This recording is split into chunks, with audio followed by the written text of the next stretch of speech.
First off is the team whose name we cannot pronounce, the Addictive Frogs, formerly known as Beroendeframkallande Frösche, and quite literally the Republic of Estonia, Eesti Vabariik, having selected the most talented and skilled players from our nation to compete here tonight. With me at the desk is none other than No Info, always sharp, always ready. No Info, how are you feeling heading into the split opener? Hello. I'm feeling good. Finally, some more SLE.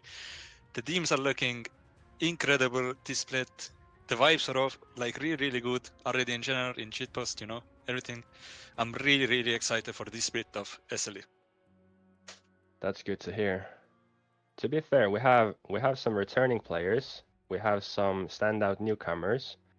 Do you have, for the viewers, any returning players that they should keep their eyes on, or any newcomers that you personally have your eyes on? Well, I believe for the first time ever, the previous winners, all 5 of the main roster players are in separate teams. So usually you would win a split, you would keep maybe like 3 players from the same team, you would bring in 2 new people, but now it's like 5 players, all went their separate ways. So I think pretty much all the teams are just really good this split. Of course, we have like the Fan Rabbit, we have the EB, right, Eternal Blizzard. We have Assassin's Creed. We missed them. So there's a lot of interesting teams this time around. Fair. I have looked at the rosters coming in as well, and there's like half the teams that I know, half the players that I know, and then there's a lot of new teams that I don't. So picking a clear favorite is quite difficult. However, talking about the teams we have playing today, what do we know about the team's playstyles and preferred comps?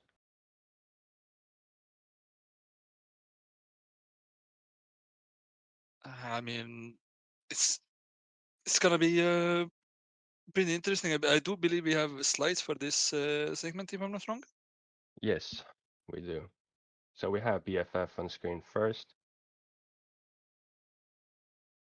For me personally, I was looking at the top lane because we will get to the other team later, but I was looking at this team, and then Lina and you told me that Railtemail, who's the top laner, actually plays in the SOL, and he's probably the most experienced and strongest player on the roster. So I will be specifically looking to him to not only carry, but also potentially play different champions depending on what the team needs in draft. So if they're going to be on red side, I expect a lot of last picks to go to the top lane to have counters. And then maybe if they play blue side, or if they decide to go a different route, maybe he plays a tank. They choose to give maybe mid and bottom lane more resources. So I'll be curious to see how that plays out with him. I agree. It's he has quite the experience. I believe he's playing for many splits now in the Swedish ERL, if I'm not wrong, and it's gonna be really interesting to see how much he actually does the playing part and how much he does the communication part of the team. That's true. So speaking of communication, I actually heard that Reldemel, the top laner, and Dunning-Kruger, who's the support, they actually played on a team together before, so their communication together might actually be good. And it will also be interesting to see who, well, we won't actually see that, but maybe in an interview later, or we can find that out who's actually calling on that team, because I played with Dunning-Kruger for a couple of games just casually, and he was calling a lot. So his English is really good. Comms are really good. He also likes to shot call, but the top laner is more experienced. So seeing who's going to be calling from them could be interesting, and it might be reflected in the plays that they make, in the calls that they make. So we'll see how that translates. Yeah, we will, and well, kind of brings us to the next point. a strong carry jungler in Evo, right? We've seen him do well in SLE before. I think he's always been a player to look out for. I think the current champion pool for both him and the jungle pool overall is very interactive in the early game. So if they can keep the communication up, they can make those early plays that they need. I think they can be a proper team in the SLE and make quite a run. Yeah, Evo is for me as well someone to look out for because I remember when we came to the league, you and me in split 5, Evo was playing on Snack Pack, and even though Snack Pack as a team wasn't very strong, Evo always stood out, and even in the later seasons, or rather splits when he played on either other teams or still on Snack, he was always standing out as this really aggressive jungler. So expecting to see like Wukong's, Pantheons, Jarvans, all these kind of aggressive picks in the early game. And to expand on that, looking towards the mid lane, we have Lina, right? Lina plays a lot of the meta picks right now, but she's more control heavy. So the mid jungle duo that we have, one is really aggressive, one is more controlled. It's going to be interesting to see how they interact, how they play, and whether they can maintain mid lane priority, for example, allowing Evo to make the invades, perhaps go for the ganks or even roams in the mid lane, and that also enables the top and bot lane to play more aggressive when they know where Estonia's mid laner is, that it doesn't go missing, doesn't gain priority in the mid lane. Yep, I do agree with that, but I think it's something that we will kind of find out during the split, because as we brought out in the weaknesses, right, that the mid jungle duo, like you said, they can be one of them. Evo quite aggressive. Lina seems to be more of the passive side. So if your jungler wants to constantly make plays and your mid lane kind of wants to go for the farm, go for the late game scaling, you can have issues where the playstyle doesn't really match, and you're gonna have you're going to be making choices that might not end that well. Maybe take like some skirmishes you don't want to really take. The control mage falls behind and will just not have any impact left. So that's going to be one of the angles that we're going to have to see how that develops during the split for sure. Yes, it's quite interesting how it can be both a strength in the sense that you have a strong carry jungler who can create those early advantages. You have a fairly safe and solid mid laner, but on the other hand, it could be a weakness in case it doesn't actually synergize and you have those two players going in different directions in what they want to do. So as you said, exactly, uh, we will see in today's game, and then have they prepared, have they thought about it themselves, or if it's something that exposes itself as a weakness in today's series and might be something that they need to work on during the split going into the next matches. Yeah, for sure. And I mean, this series is also going to be interesting because one of their main carries, Jeffer, is sadly not playing. I believe he's in Japan, if I'm not wrong. Yeah. So he's going to miss, I believe, this series and maybe some more. Um, that kind of leaves me with some doubts about the team. Hopefully, we have like a really good matchup today, but seeing like all the possible anti-synergies and coming in with like a different ADC than you expected to, I think it's gonna be like a really hard time for the team here, and I'm really looking forward to what they can bring today to the table. So from what I understood, Sheffer is coming back on the 13th of August, so they're gonna miss 1.5 weeks, including well this match here. So next week he's not gonna be here either. They're gonna have a sub, and it's also gonna affect the scrims I expect to. And then maybe in week 3 we can see Sheffer back and basically the full roster in its strength.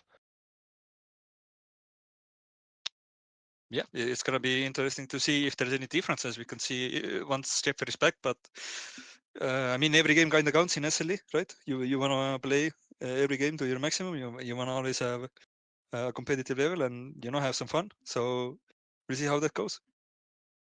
Yeah, and to quickly perhaps wrap up with this team before we move on to Team Estonia is I actually played with Dunning-Kruger just a few days ago on a flex game when we had Lina as well. And even though it was flex, I always look at how players play uh, because some players really like to play aggressive. They like to make plays or sometimes even fancy plays. And they really like this aggression as opposed to being controlled, lowering risk, and then choosing perhaps how they take fights. Maybe they play more macro oriented. And with Dunning-Kruger, as I said previously, he was calling a lot. And even in the weaknesses, we wrote down inconsistent communication and shot calling quality. So I don't really know who is going to shot call, if it's going to be the top laner or if it's going to be like I don't know how much Evo shot calls in the early game, for example, how much the support shot calls. Uh, but I to some extent I expect those three players to combine the shot calling, and then if it's going to be the top who has SOL experience, we might see really good calls. If we see perhaps the support calling or a mixed form of shot calling, then I could see where they can be struggling in situations where you have to choose between like going to Baron, going to Elder, late game where someone is split pushing and you have to like force an objective or even like contest, or if you have let's say a Baron yourself and you have to basically set up to close out the game cleanly. Like I can see them having struggles with that. So hopefully the top laner can shot call or they have really thought through how they want to approach this. And also I want to see some methodical approaches from them and not just default to fighting, because as we go to Team Estonia, I think next, me and you both know that Team Estonia really likes to team fight and scrap. So if BFF can basically be slightly more organized, then I think Team Estonia might have some struggles with that. But let's see. Yeah, it looks like No, we're having some difficulties with the slides for a second. Nope. Okay, here it is. Perfect. Yeah, when we talked about strong top laners, right? Estonian's very own POG. He also played in Revel with us. He was quite good. I saw that he's been playing more and more League, and he is, for me, he's gonna be like one of the best, if not the best top laner in SLE probably. We'll have to see how he actually plays against the strong opponents here, but I think he's gonna be really, really good, and it's gonna be a top lane battle for sure this game, and every other team also has to look out for this top laner. I think he actually name changed to Deadlock Player just before SLE split, so I don't really know what to call him because both of us know him by a different name, and now with with him name changing, I think on stream he's gonna be called Deadlock Player. But you're right, in terms of him, he's a very experienced top laner as well. So he's played with us in SLE previously. He's played on other teams, has team play experience. On the other side, BFF's top had SOL experience. So I'm really looking toward Team Estonia's top to create advantages as well. Like he's really good in skill matchups. He can split push, and anyone who pretty much knows me from SLE, I'm always saying that if you can split push and you can play this 4-1, then you're gonna have an advantage over most SLE teams because simply default to uh, most teams simply default to team fighting. Yep, they do. But let's be honest. Like looking at the available some screen data, knowing the players, they are really good at those objectives. They really wanna get those team fights going, get those flanks in, and like overall, I think one of the key strengths of the Estonian side is definitely gonna be like the classical team fighting. We're gonna starve you out of vision. We're gonna make you walk to places you don't really want to go to, and we're just gonna ace you and get the objective. You know, I believe Team Estonia to have good setups, but I want them to be disciplined enough to actually go through the steps, like get the prio, get the vision, deny it, set up your advantage, and then go for the fight. Because when I watched the scrims, and I didn't watch many, but there was a few games, then there's a lot of scrapping. Like they will be late in tempo, they will be having half setups at times, and here we're maybe talking about strengths and weaknesses simultaneously, or rather, uh, both ends of the same concept in the game is that if they can set up well, if they can scrap and really take advantage of the team fighting aspect, because they're going to be the team that's not afraid to fight. They're going to be going there, they're going to be taking those fights, engaging, and potentially even like mechanically outplaying or trying to outplay the opponents. But on the other hand, they could have slow map movements at times where they either grief with tempo, where they don't recall at the right time, or if they don't pay attention to the objective timer. Like let's say there's 2 minutes until then, the opposing team maybe swaps their lanes, gets the setups right, and then they're gonna be the ones that need to go through the steps. And if they miss some of the steps, they might just rely on team fighting and maybe uh, more organized teams from the or rather more organization from the opposing team can look to punish that. Yeah, for sure. And I mean, for me, one of the really interesting matchups is gonna be the mid lane, because it's gonna be like the strength of Lina being like the consistent player, hopefully, to get those late game scaling champions going, to get those Orianna Syndra type of champions going. And then you have, I believe he name changed also, but he's called Shamorant right now. Um, he's really just playing based off vibes, right? He's kind of like our goated caster, like it more, who you'll luckily hear a bit later. But like he really wants to have a good time, have a good laning phase, and just play off the kind of like the excitement of League, I'd say. Because we all know, like when you're having a good time in League, you always go for those fancy plays, but they tend to work out. And this is what the Estonian mid laner is all about, I believe. Yeah, when I watched the scrims as well, and knowing him from before, he really likes to play the game. He likes to be aggressive. He likes to play his own style. He can go for fights. He can also lose them. He can maybe get a solo kill and snowball. Maybe he dies a few times and still keeps trying. So I like his enthusiasm for the game, but it's going to be curious to see how it works out in the actual game. Yep. And I mean, as we're getting closer to the game, maybe we take a look at some of the predictions that both me and you and a lot of the other members of SLE had. Yeah, we can take a look at the predictions. Um, we asked quite a few people from the community before we did the visual. And as you can also see on the screen, there's a lot of known names for people who have been part of SLE. There's potentially a couple new names, but no info.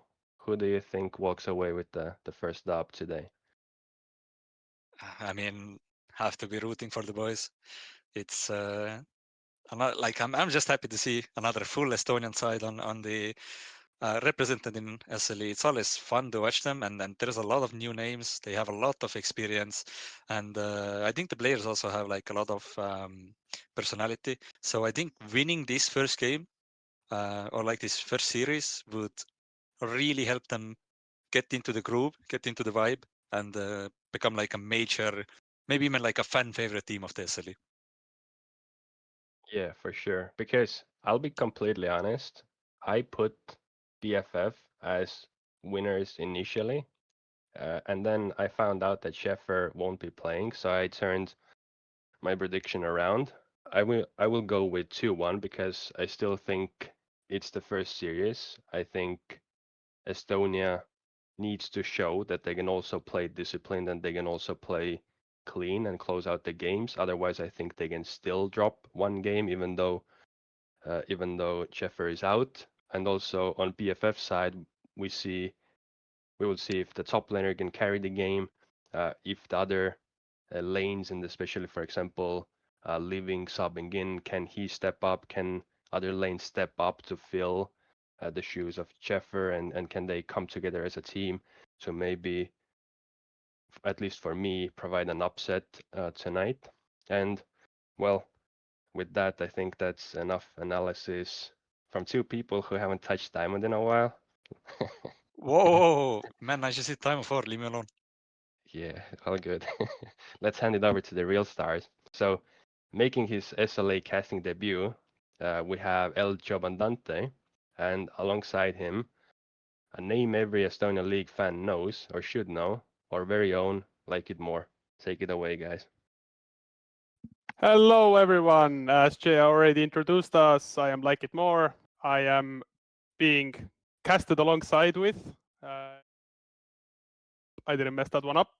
No, you didn't mess it up. When, I practiced it a lot when we were muted, but we are almost ready to start draft as I got the info lately. I think we are just minutes away from starting. Yeah, so any comments on any of the teams, as we don't have a lot of time? Any last thoughts? Yes, I have any last thoughts that why doesn't even Schaffer believe in his own team, as I saw that his prediction was 2 for AST. And I see that I'm quite outnumbered in the prediction side, but I'll tell you that I'm a pretty good sports bettor, and I feel like I'm lucky today. Well, I have to completely disagree with you. Obviously, I can't ever not predict towards my my Estonian. I wouldn't call them friends. Anywho, yeah. So, any predictions for draft or how the draft is should go? BFF shows red side, obviously, and the Estonians got blue buff as like a response. Do you feel like there's any cool first picks coming in? I feel like the blue team is the blue side is gonna win just to follow the words. Okay, so it's just a meta, the words pattern, yes, yeah. yes. Because let's be honest, it's not a very far league from MSI or the pro play. It's pretty close. Yeah, absolutely. I think most of these players, especially both millionaires, I think they could match Faker. Yeah. I it's probably like maybe 100 LP from Worlds like skill level. So yeah, these guys are just intentionally sandbagging them. But as I can see, draft has started. BFF or rather Team Estonia, Republic of Estonia, is banning Lux as their first ban. So let's see, and it's a standard Varus hover right now. Obviously, pretty standard, pretty meta. Varus is very versatile, which is why it's getting banned. You can pick it as a poke champion, as a on-hit champion. That's why it's pretty prioritized usually. So let's see if it is locked in. It looks like they're not really decided yet. Yeah. But they have to be because they don't have much time. Yeah, but Estonia instantly bans Wukong as their second ban. So it seems like, they are very, very sure about what they're going to ban. BFF seems a little bit more hesitant. Let's read into that a lot, Yeah, I feel that they want to analyze more a little bit. Probably searching for the OPGGs of their enemies. Yeah, it might be a little bit late for that, but so yeah, they're hovering a Nocturne ban as their second ban. It does seem like we're having some production issues, but we can walk you through the draft step by step. Estonia banned as their second ban Wukong, and now they banned Ornn. One of the strongest. Yep. It's weird though, banning Ornn on blue side when you usually expect enemy or like red side top laner to get counter pick, but I'm guessing they thought that maybe they would just lock the Ornn on R3 maybe, and then just ban 2 counters and leave their top laner on an island. Maybe that's the idea. Usually you don't see a lot of Ornn bans on blue side. Rally's third ban and in the insta Renekton lock-in. I'm gonna be honest, did not expect this one. This is something new. I guess the Estonian top laner is just that confident that whatever is gonna be picked into him, it's gonna be fine. Well, Renekton is a good champion to stop people from snowballing on top. It's pretty hard to kill. He is strong by himself, doesn't need a lot of gold to perform. He falls off a little bit in the late game, but he's a fine champion to play, and especially to blind pick. Absolutely, and a little bit of a, I would say it's a recently conventional top lane counter in the Cho'Gath. It's popped up in the last year or so, and the Xin Zhao, which is obviously a very standard jungler pick, also very versatile. You can pick it in almost any team comp. It works really, really well in very different, very many different team Scenarios, comps. yeah. Yeah. So you can pick it into a poke comp or as a poke comp, dive, peel back, anything. So usually it is seen as a first pick. And there's a Corki lock-in. Usually with a Corki, you're looking for a all-in support. So maybe they are going to slam a support here. I doubt it. I think they would look for a counter pick rather on second rotation. And that's a Pantheon, I'm pretty sure. Could be a flex. I'm pretty sure it's jungle though. Into the Xin Zhao. Yeah, probably. Yeah. So either that or they're bringing back the Pantheon support. Yeah. So let's see. Theoretically, what red side could do here is just lock in the blind Braum, which everyone hates. But usually when the enemy is picking Corki, they don't want the range support into it. They instead went the safe route, they went Jhin. So currently, red team seems a bit, team comp seems a bit soft, I would say. Like they don't have any anything, that dictates the game. Xin Zhao is very good early. It gives you the pressure you need, but the Jhin pick, you're kind of struggling with what side of the map to play as on Xin Zhao. So let's see what they do. Maybe they have some spicy support pick locked in or thought about. So let's see what happens. Chase ban, Orianna ban seems pretty standard. The Chase ban is weird because they have an already AD top jungle and AD carry picked in. So I don't know where the Chase was supposed to go, but maybe there's something that we are currently lacking in information. I don't know. Maybe some Scream knowledge, some Scream leaks. Yeah. Completely standard into the Estonian mid laner. He's a very big Sylas enjoyer. Also, I'm wondering if they want to pair the Jhin with an Alistar right now. Maybe Yeah, banning Sylas with having a Sylas in the enemy team when you're having an Alistar is like a death sentence. Yeah, that is true. Alistar also does make a lot of sense here. The enemies are usually like you see the blue side team comp, you see that they all have basically one dash. So Alistar is really good into that because we just knock them away if they come too close to their carries. So good pick. Could be an R4 Alistar here and leave R5 for mid, but let's see. No, it's gonna be a mid lane pick. At least a hover so far.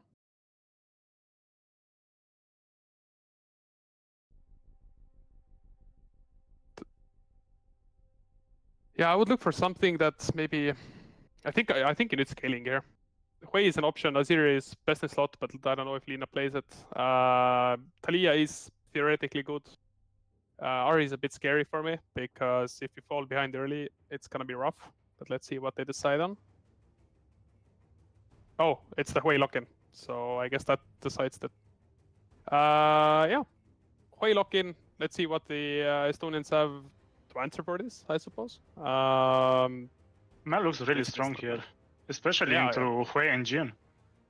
Yeah, absolutely. And Mel also is pretty good into melee champions if she has enough of a frontline to peel her, because she has a lot of frontline damage.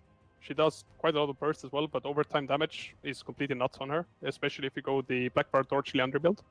So, like, very good pick. No complaints here. Now the Estonians are hovering Seraphine just to prove me wrong. Yep, they just locked Seraphine. So they proved me wrong. You don't have to pick engage with Corki. Seraphine is like one of the outliers though. Although with Seraphine picked, I see that it would be very hard for Xin Zhao to engage on them. Yeah. And also for Cho'Gath to get close if he's not turbo fed. Yeah, absolutely. So I think red team's team comp does hinder a lot on the support picker. They're hovering Xerath for a long time. Is it Xerath lock-in? And it is Xerath lock-in. This would be very interesting to watch. Yeah, I have a feeling that, theoretically, red side team comp is not that bad. You play poke into a lot of medium range champions, but it's a bit rough to play in reality. I Yes. personally know from experience. I've tried to play comps like these with my teams. It usually doesn't end well. If they get really, really late into the game, their team comp is pretty good, but it's just the ease of execution is on blue side, I think. Yes, I would also give the edge to the blue side because, in my humble opinion, I feel like the red team is pretty weirdly positioned, as you can't really engage because you're facing a Pantheon, a Renekton. It's very hard to play, in my opinion, front to back. And if you're poking, two of your main poke sources can be deflected by Mel, and it's pretty weird. I don't. They will have to come up with a great strategy to make up for the draft, in my opinion. Yeah, I think the top lane counter pick, as in Cho'Gath, not really hard enough counter pick to I think give that much of an advantage for red sides. It's more of a nullifier. Renekton is quite bad in this game, I would say. Renekton's gonna have a rough time unless he stomps lane, because he's Renekton thrives when he has a lot of melee enemies that don't kill him fast, that he can be around. Because Renekton's damage output with his ult is really, really good. So it's a rough Renekton game, but all he realistically needs to do is soak damage and then wait for Pantheon to press W. Now, a weakness in blue side team comp is that they are slightly lacking snap engage. Their only real engage tools are melee if the enemies get hit by it, Pantheon flash W, which is a one-man stun, and if you don't E after right immediately in mid-game, you die, and Renekton flanks, which means that it's not easy to play blue side team comp either. If the Seraphine was, let's say, a Nautilus, I think it's completely unplayable for red team. But the Seraphine does give them an avenue to play the game, because it's a bit difficult to find the angles. Yes, indeed, the angles will definitely not be easy to find. Mm-hmm. So yeah, let's see how they cook. I mean, I have a feeling that this game, if both teams were completely even in skill level, which I'm not saying they aren't, I don't know. This is the first game of the split, obviously. If both teams are completely are evenish in skill levels, I think this game would be an absolute slaughter fest. I think there will be random deaths left, right, and center. There would be team fights that last for 40 seconds because they're being done to the death. Drake fights would be an absolute clown show. So I think if whoever wins this game does show a little bit, even though I favor the draft a little bit to the left side, I think whoever wins this game is big favorites going into game 2 and 3. They'll probably carry the momentum, but I also, let's take into account the mental age. It's the first game of the series, actually the first game in the LSE, so nobody wants to lose. Nobody wants to start on a loss. It's really breaking your mental a little bit. So I feel like everyone will play a little bit passive. Or at least this is what I feel. You don't want to start on a loss, let's be honest right now. So some people might actually try to play not to lose instead of playing to win. Mm-hmm. Oh, actually, we're seeing something interesting. I'm gonna wait until we go to game, so it's a little bit of a surprise for the spectators or for the people watching the stream at home. So I'm not gonna comment on it. You can see what I mean, right? Sorry? If you look at blue side team comp, we're gonna talk about it when we get into game. Anyways, yes. I think I would actually disagree on your last point, because I know these Estonian guys, and I know some of them never play safe. They will absolutely give it their all. They will turn this game this might be a case where red team is they need to play slow and calculated, and they're playing a little bit too slow. And certain players on blue team will just not give them the avenues for it. I think I see blue team completely winning this game purely off of how I know the blue team players to play. I'm a bit biased, of course. I know them a lot more than I know the red team. So let's see what's gonna happen in game. Yes, it feels fair. Yeah. It feels fair, and also I know what you're talking about, but I don't want to offer spoilers. Every spoiler will be seen as the game starts. Yeah, that's with what I the meant. draft. I was not gonna comment on it. Let's wait. Anywho, yeah. So, jungle matchups, pretty standard. Panther and Xinjiao both want to. So it's a little bit weird. Panther wants to full clear a little bit more, but usually they end up both full clearing, unless Xinjiao does some 3-camp gank stuff.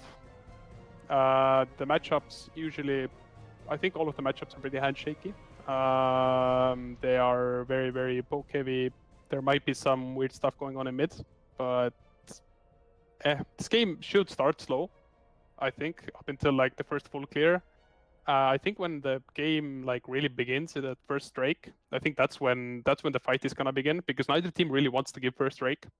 I think both teams feel like, we can fight this unless something goes terribly wrong in the early game.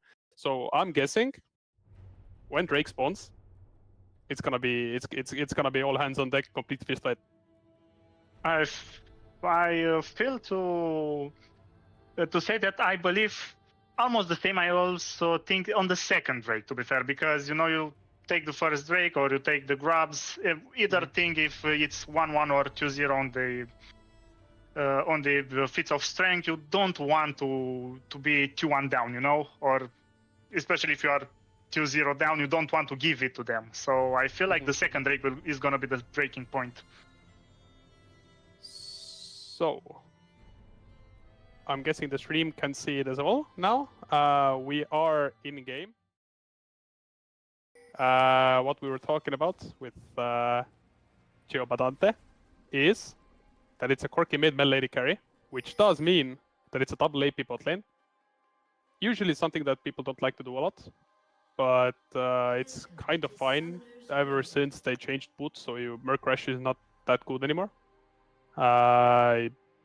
You could do some weird stuff as Jhin, where you buy like a Hex Drinker early, but usually you don't want to do that either. So I don't think this changes much. What it does change is how the matchups go. Botlane is gonna be completely like poke fest now, because earlier when it was Corki Seraphine, I feel like Jhin Xerath had the range advantage. They could poke him out. There could be some avenues for CS advantages. But now it's just both bot lanes have quite high range. It's just gonna be a poke fest. I'm pretty sure they're gonna be even in CS. I don't think there's gonna be a lot happening, unless either side like completely or like goes too aggressive, I guess is what I meant to say. Yes, although I think this. Yeah. Yes, I think it enables Corki a little bit, because if you were to be Corki against Serath and Jhin, you would be feeling a little bit uncomfortable, as Seraphine is not really healing you enough to sustain the poke that you're getting. But it's gonna be harder for Xin to gank the Corki now when you're having a Hui on mid. Yeah, absolutely. So we're seeing a lot of poke already coming out in bot lane. So let's see. I saw someone ask, where is Tim? Team Chef. Team Chef is currently traveling back from Japan, or he travels back like in the next following days. I'm not sure, but yeah, he's currently traveling back. He's not currently in his homeland. Yeah, so pretty standard. Both junglers batting towards bot. Nothing real surprising here. We can already see Jhin pretty low HP, as it's an all-in top lane. Oh, never mind. Really heavy trading coming in. Oh, and it's just first blood in bot lane. It's just a first blood in bot lane. Take back everything I said. Apparently, I was completely wrong. Yes, I was completely wrong as well. There is no playing defensively in this game. Nobody is scared to lose. It's exactly the opposite, It's the first game, so they know that they have time to get their wins back, so they just completely, fist fight it out. They don't care about losing. I completely got the mental backwards. So yeah, not a lot to talk about. Xinjiao, they're both junglers doing their standard clears towards bot lane. There might be like a small skirmish coming out but I doubt it. I think Pantheon is just going to give bot scuttle and move to top side. Since Jhin came back with... they have Prio now, because usually when you get killed in bot lane, you have Prio coming back. So Pantheon should give this scuttle, but let's see what happens. It's ranked on Mr. Cannon and is emoting on screen now. Yeah. It's the best thing that you can do, but at least he might be able to... Nope, he doesn't.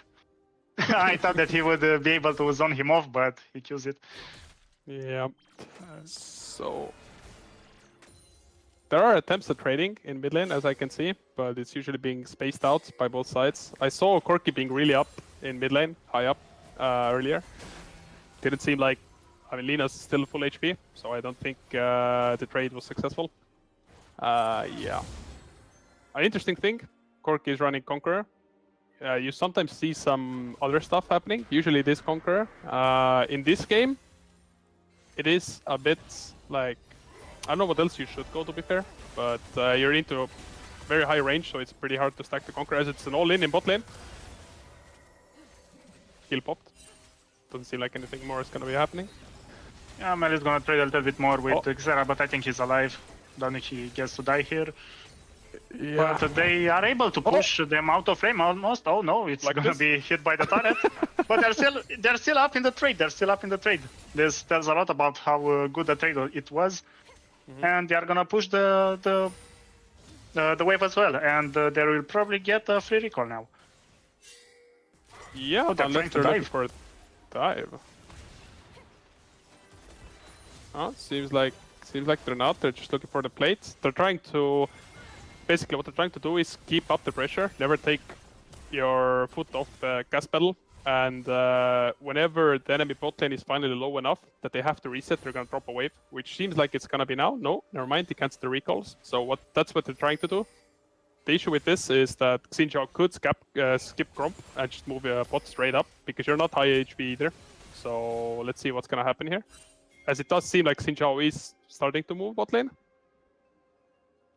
And I think Blackbeast saw it coming because he already he's channeling recall. Yes, and Seraphine is not remotely low enough to die here. Oh, actually, I was wrong again. And the flash, I don't think it will save her at all. Yeah. Yeah, but it's a Mel TP in front of the Xin Zhao. It doesn't seem that they have anything left in their gas tank to really punish this out.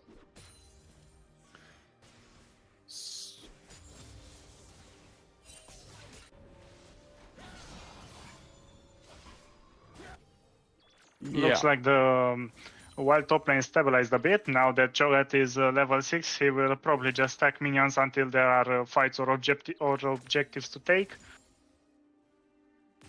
I mean, it's pretty much just a bouncing of waves currently, all across the board. Because the drafts are pretty identical in the way that they want to play.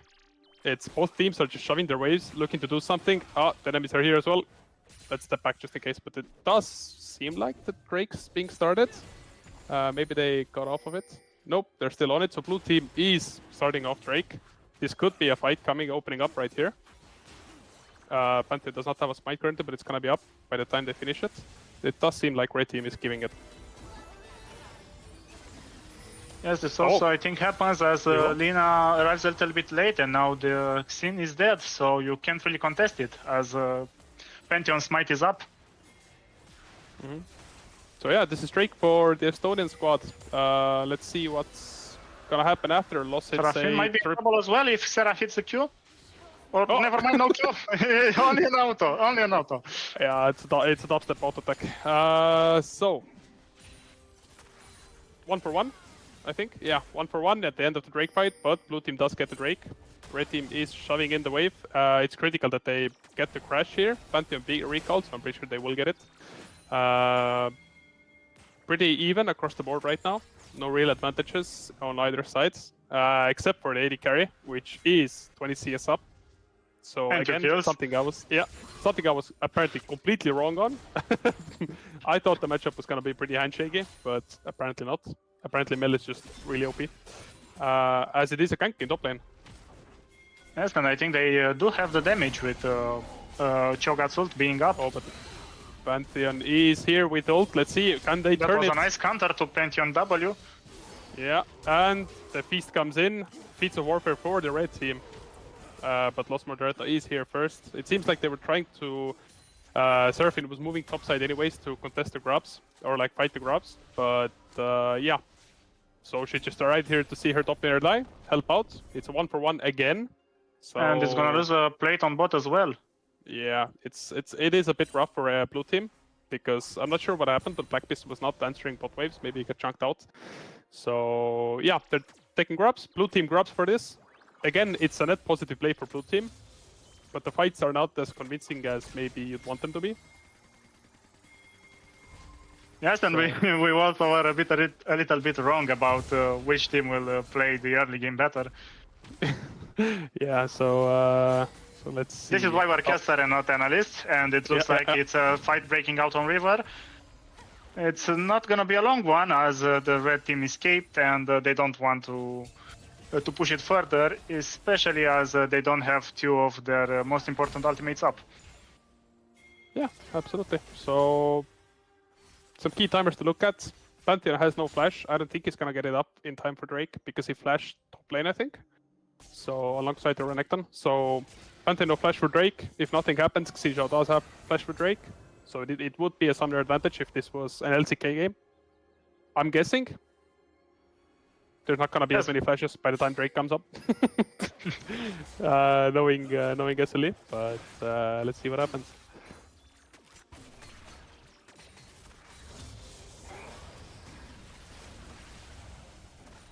A little bit of trading into the Corki in the bot lane, so seems fine. They're swapping back now, I think, yeah. So it was just for catching up waves and making sure you get grabs. You send your bot lane to mid. You do rotations to keep catching the waves, so no wave goes uncollected. Yes, we don't make waste here on LSE, and it looks like Jhin has to flash there, otherwise he would be dead. But actually not dead, he could have popped the cleanse, Ceratools, and I think... yeah, Los Modereto does go down to the Jhin ult plus Xerath ult. Black Beast is also low. Oh, okay, that was a good cue. The snipe. So yeah, it seems like red team is not really going quietly into the night. They do really want to contest this early game. So yeah, let's see. Drake up in minute 20. Red team just used 2 big ultimates. On the other side, blue team did lose flash on Mel. So it's like a trade-off, but usually it does favor the blue team because flash in Drake fight is not as valuable as an ultimate. So this play maybe should have been done a bit earlier. But if they delay it by I think like around 10 seconds, I think red team will get all of the ults up again. So it should be fine.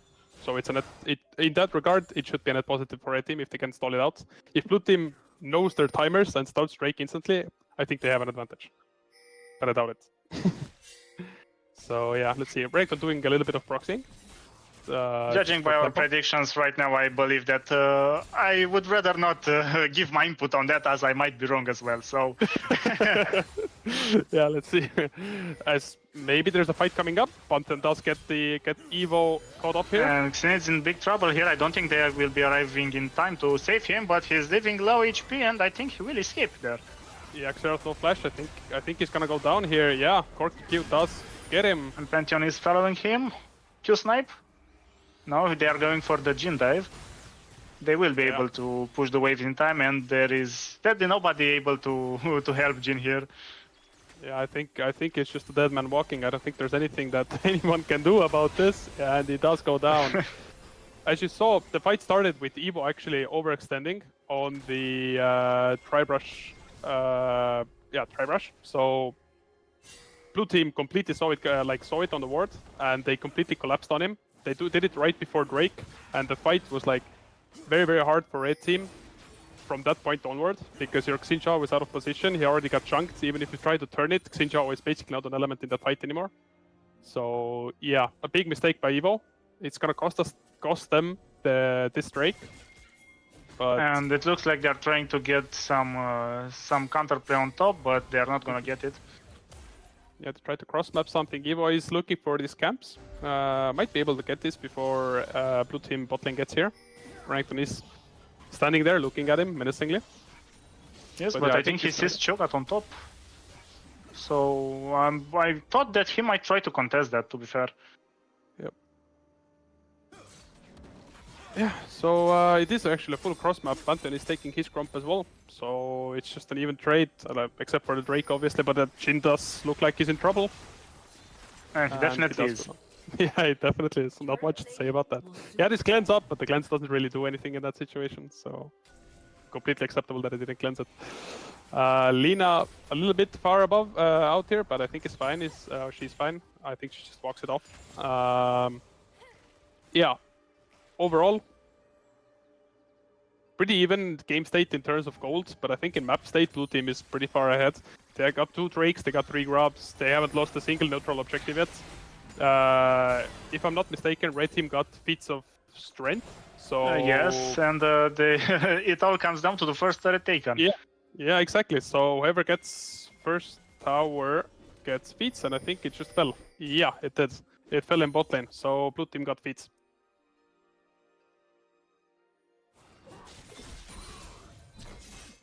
As it does seem to be quieting down a bit.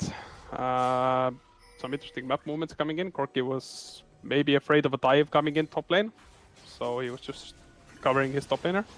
And looks like Pantheon might be in trouble here. He will get help from Seraphine, and it's gonna be an interesting fight. Seraph popped the ults, and Xin has ult as well.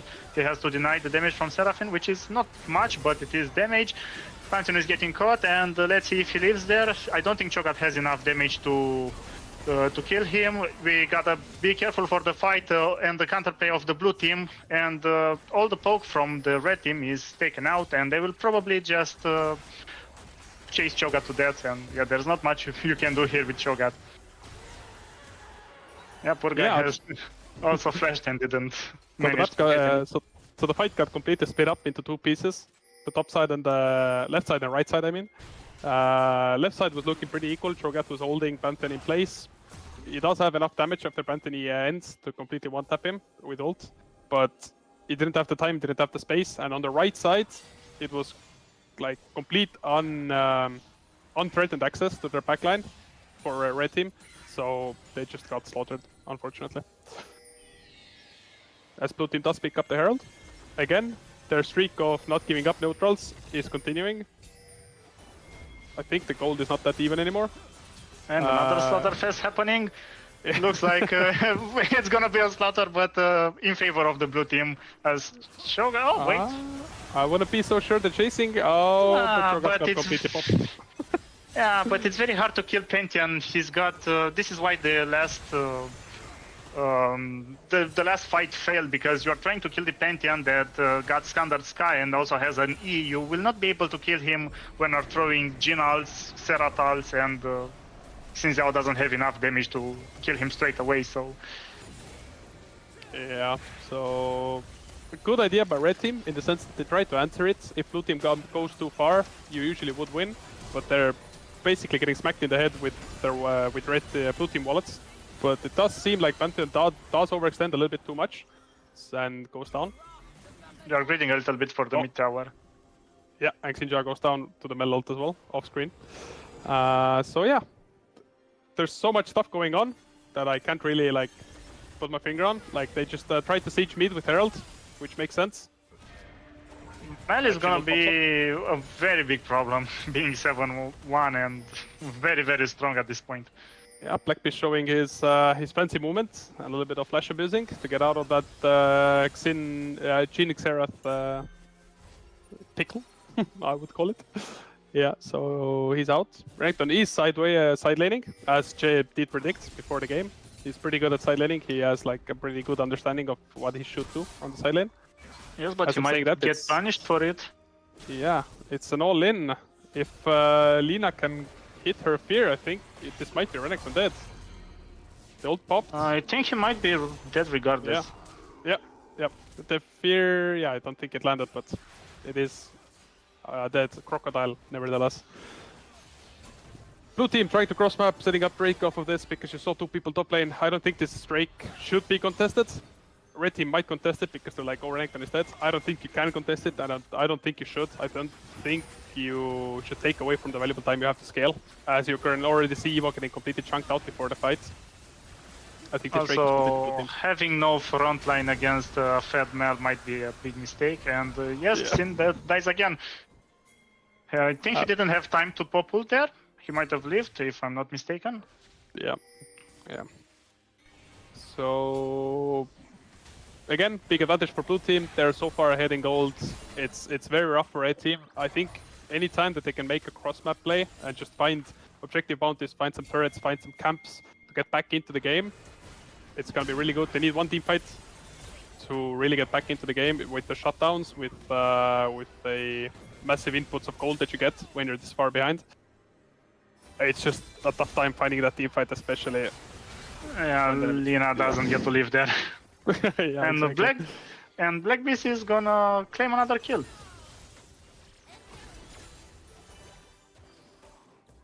Yeah, so they're finally gonna get this mid tower that has been plaguing them for so long.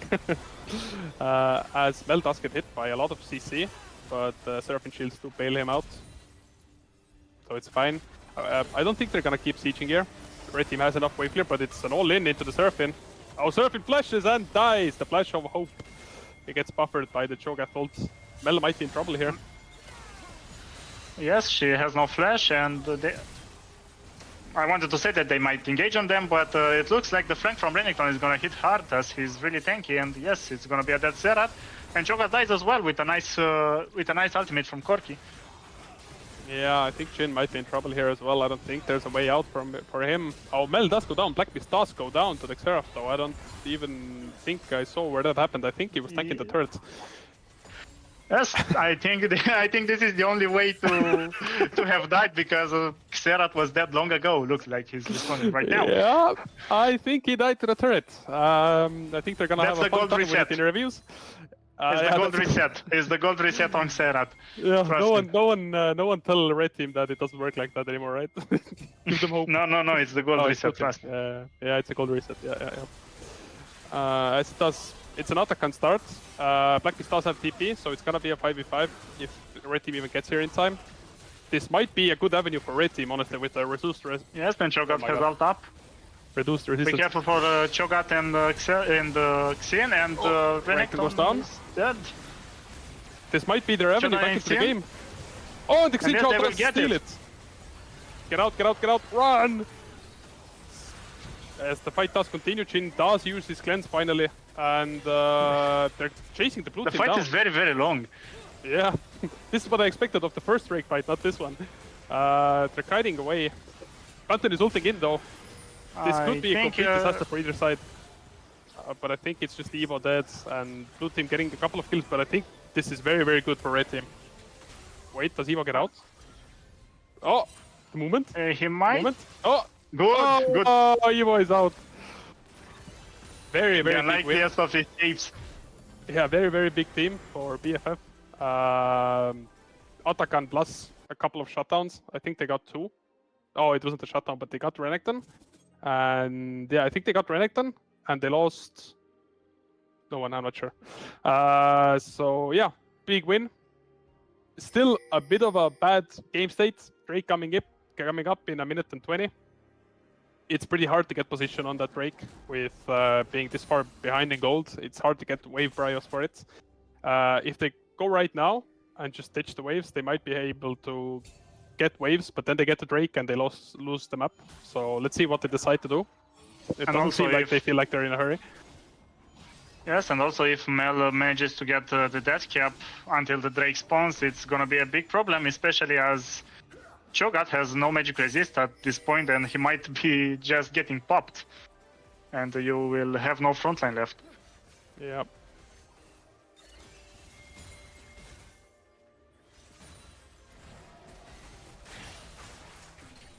So you see both teams contesting this mid wave. Both teams have very good wave clear, so it's not a problem for either side to clear this wave.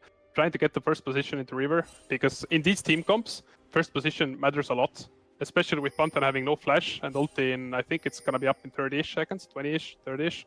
So it's pretty hard to enter into the river once you've already lost the prio. So if red team completely gives this wave and just plays for Drake, there is a small chance that blue team just runs it down mid. But it doesn't seem like they're doing it. They're trying to enter into this. Which... I think they're trying just to threaten to go mid, but the red team looks a bit scared. They're not positioning for the Drake, they're just sitting in the bush, and looks like Pantheon is ulting in. He's gonna pop the E, he's gonna be very, very weak after he has no E, and he might get popped. Looks like Cho'Gath tanking a lot of damage, and he's holding everyone behind. Jin pops the ult. Be careful of Mel, because she might get silenced, and she will not be able to W, but she does. Yeah, it does after that. Jin unfortunately misses, but the W wouldn't have, so Mel has to flash this Drake for red team. But blue team, their mid laner, the top laner, the solo laners decided very smartly that they just have free pass to run it down mid lane. I think they're gonna get the full inhib here. Oh, that double kill steals it, no way. Oh, this is a disaster. Oh, I think this is the nail in the coffin. I think them getting soul, I think that just negated all of the good plays that they did recently. Yeah. Dragon Soul. And we can see the pings on the red team of the smite.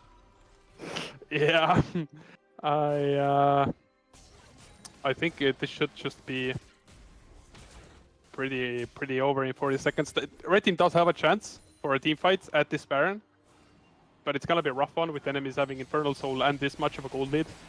So let's see what happens. It's definitely looking a little bit bleak. They do have first position though. So let's see what's gonna happen here. Blue team doing the standard movements where they're going through mid lane. Red team already did this beforehand, so they do have first move here. But it's not gonna matter if you can't contest this next wave, which it appears they can. So yeah. It's just gonna be a bouncing of waves until one team commits to the Baron, which doesn't look like it. Evo is engaging in mid lane, has to pop the ultimate. And they're slowly kiting back. I feel like it was a pretty nice try, as most of the damage from blue side are coming from Black Beast and Yamorant. So if one of them dies, it's gonna be a bit hard to kill the Cho'Gath afterwards. Yeah, absolutely. Especially if you get this Mel down. This Cho'Gath has stacked up a lot of armor, so the rest of the carry is not as threatening. Absolutely, I think Mel is target number 1 for red team. If they get her down, I think it's a lot easier to play. I don't think it ever gets easy to play though. And blue team does start off the Baron. Let's see. Red team is TPing. They saw it coming. Blue team got the TP out and turning onto the TP. And Cho'Gath he will escape with the movement speed. Yeah, he just walks out. And we go back to bouncing mid waves. Oh, Pantheon completely wide.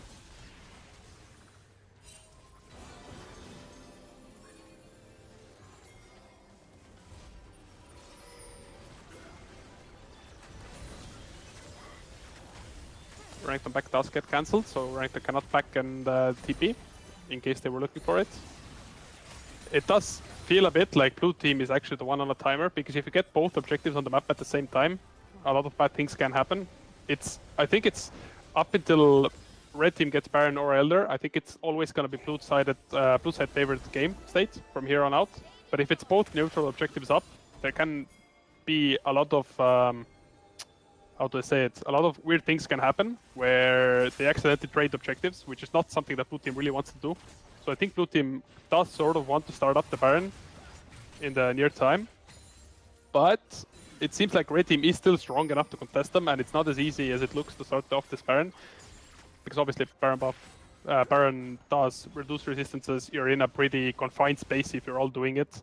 So blue team is instead opting for the side lane option. Cho'Gath no TP. The only person they can send to answer this Renekton is Lina on the way. So yeah, let's see what's happening. Renekton does maybe want to stack up these waves so that he can hit the tower with 2 waves at once, but I'm pretty sure Hui just clears it anyways. Yeah, as it's slowing down a bit, both teams just collecting side waves. There might be an engage. Right as I'm saying it, Jin's completely popped. Black Beast shows that Even though it's been a quiet couple of minutes, Mel still has that damage. Yes, but now Red Team might try to delay the Baron a little bit. Yeah, it's gonna be rough to do I don't Jhin. think that they can right now, actually. Yeah, they can't. So now blue team gets Baron. I don't think there's a lot to stop the siege unless someone oversteps a little bit too much. Evo does seem a little bit caught out, but does have the aggressive guard. Turtle comes out. They do have Cho'Gath with flash up. So as you can see, blue team does not really want to hit the Baron because it's not really an even 5v5. But the fight does break out now. Renekton did TP. No, just ran behind them. And Los Modereto does try to flash. And I think I think they're dead. Yeah, I think unless Mel dies here, I think it's a bit rough. I don't think she can die even if Jhin hits, which he doesn't. So this is Baron for blue team. Let's see what they decide to do with it. Do they decide for trying to leverage wave states into Elder Drake, or do they just try to end with this Baron just completely on its own? I'm pretty sure both options are completely doable. I think you could end only with this Baron. You just play through mid bot. You can take the vision setup as well. So if it ever goes bad, you can use that vision setup to take Elder as well. So let's see what they opt to do. Corki is top lane with TP. And they're stacking. They're playing 1-4 currently. And it does look like they are still setting up this Elder Drake. I don't think they want to start pushing just yet. Yes, but this is a bit weird because you're sending Corki, who might arrive late, and he's one of your two sources of damage. But as long as blue team can delay this enough, Corki will be a real threat on top. I expected mostly to be Renekton on top and Corki up in the team fight. Yeah, it's sort of like it is sort of like a 1-3-1 here, where Renekton and Corki are both on the side lanes, with the rest of the team grouped around this Drake. Jhin does go mid, give that tower a little love tap. So let's see, this is a classical Drake standoff. Corki looks like Renekton might try to. Yeah. Renekton might try to flank, and it looks like a really good flank. I don't think there is any way out here. Seraphim is gonna hit ult on Cho'Gath. Cho'Gath is getting popped by Mel, which is unstoppable at this point. Pension is getting one more kill, and I don't think Lina has any chance to live there, and she doesn't set the. Well, it looks like the game is over. Yeah, really well played by blue team there. They hit the Drake a little bit, so that red team has to stay there, being ready to contest, but they never took it low enough where blue team can just force in there and try to take it on their own. They stood there, they waited for Corki to shove in the waves, TP in, have first move. Renekton was in the flank perfectly, beautifully. So, didn't engage too early either, eat out before for Corki to arrive there. So yeah, beautifully played. GG.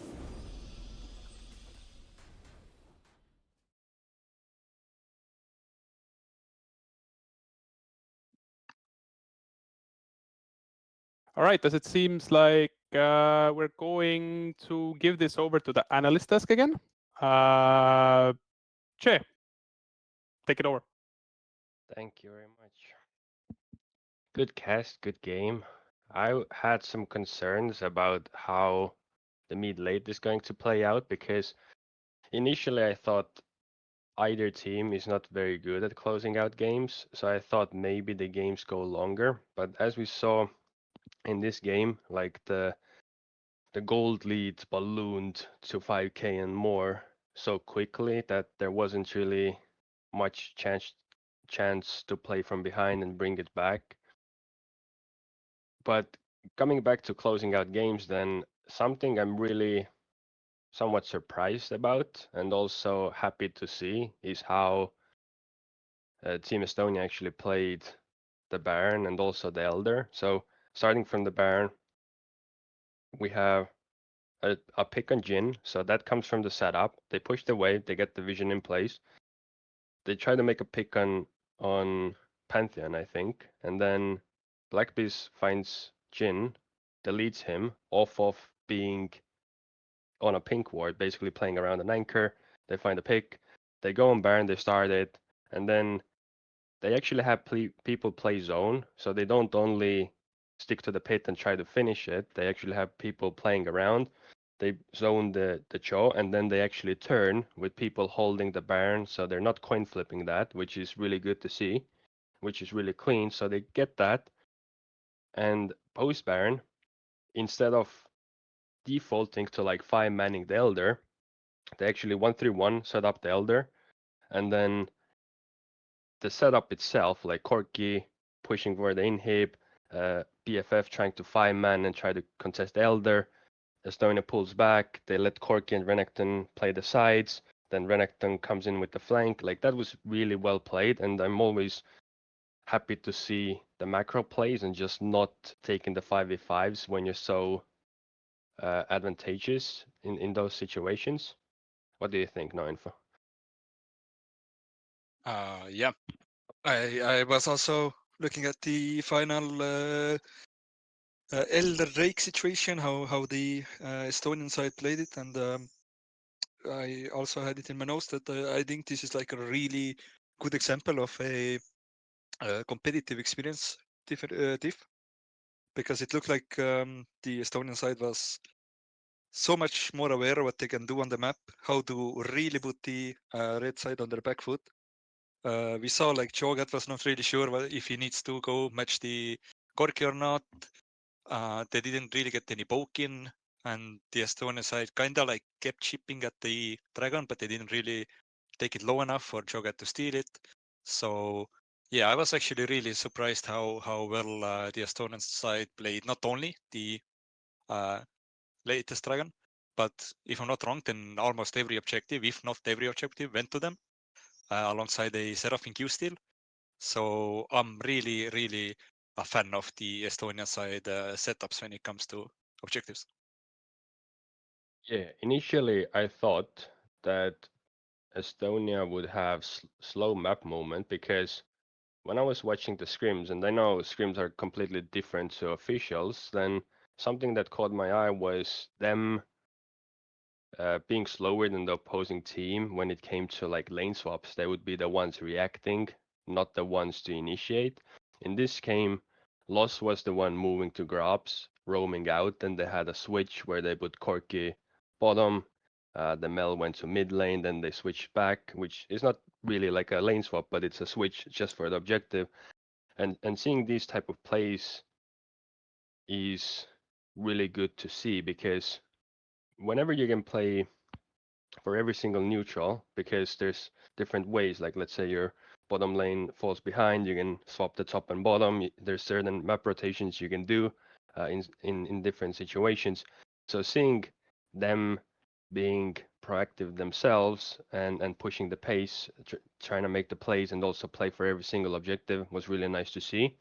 On the contrary, we saw Evo go for an early AD jungler, which I think we both expected, and the meta leans towards that as well. The problem is that Lina played fairly safe and back, and also living on the Jhin got caught multiple times in the bot lane. They were basically like bled out in the bot lane. Evo tried to make aggressive plays, but the two lanes weren't really on the same page with him, which resulted in him getting caught, whether it was before Drake, he got caught junked out. We saw Living get dove after a play where they failed a fight in the bottom lane. I think in BFF's case, they really need to be more mindful about their lanes, either in draft, like make sure they get good matchups for their weaker laners, especially in the bot lane, for example. They need to be more mindful about understanding what objectives to fight for, what objectives to give, maybe go for lane swaps, wait for your power spikes before you commit to them.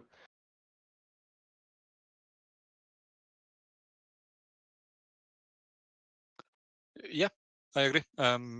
Like looking from BFF side, I think something to take away from this game is, even though Evo did get caught on these timings trying to help the bot lane, I think the top gank was really well done, and Evo was kind of like the only predominant factor as to why BFF had such a decent early game, because I think the faults came in at like the 15-minute mark or like the 20th minute mark, where you have to play the lanes more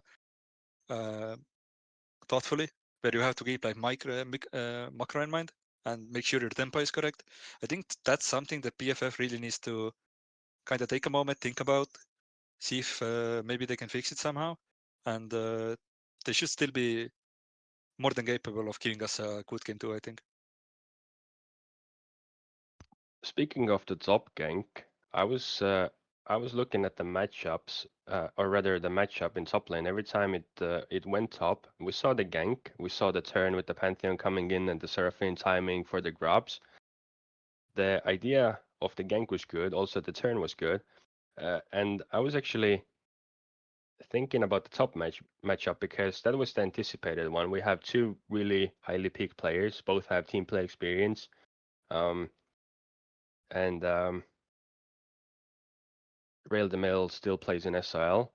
I was watching that, and then there was a situation where Rail the Mail held like 4 minions. He was going to freeze, and then Deadlock just went around, proxied the wave, and went for a roam.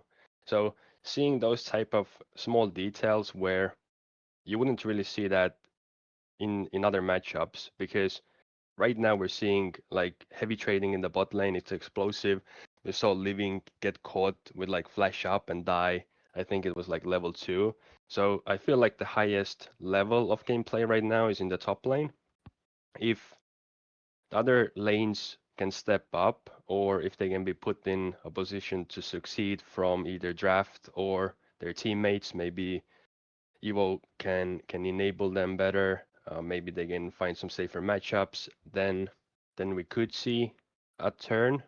But right now, it still feels kind of like a skill difference, especially in the bot lane, where of course Blackbeast, for example, had the spicy pocket pick with the Mel bottom lane, which people who may not know the player may not expect, and then him snowballing on that pick kind of carried the game.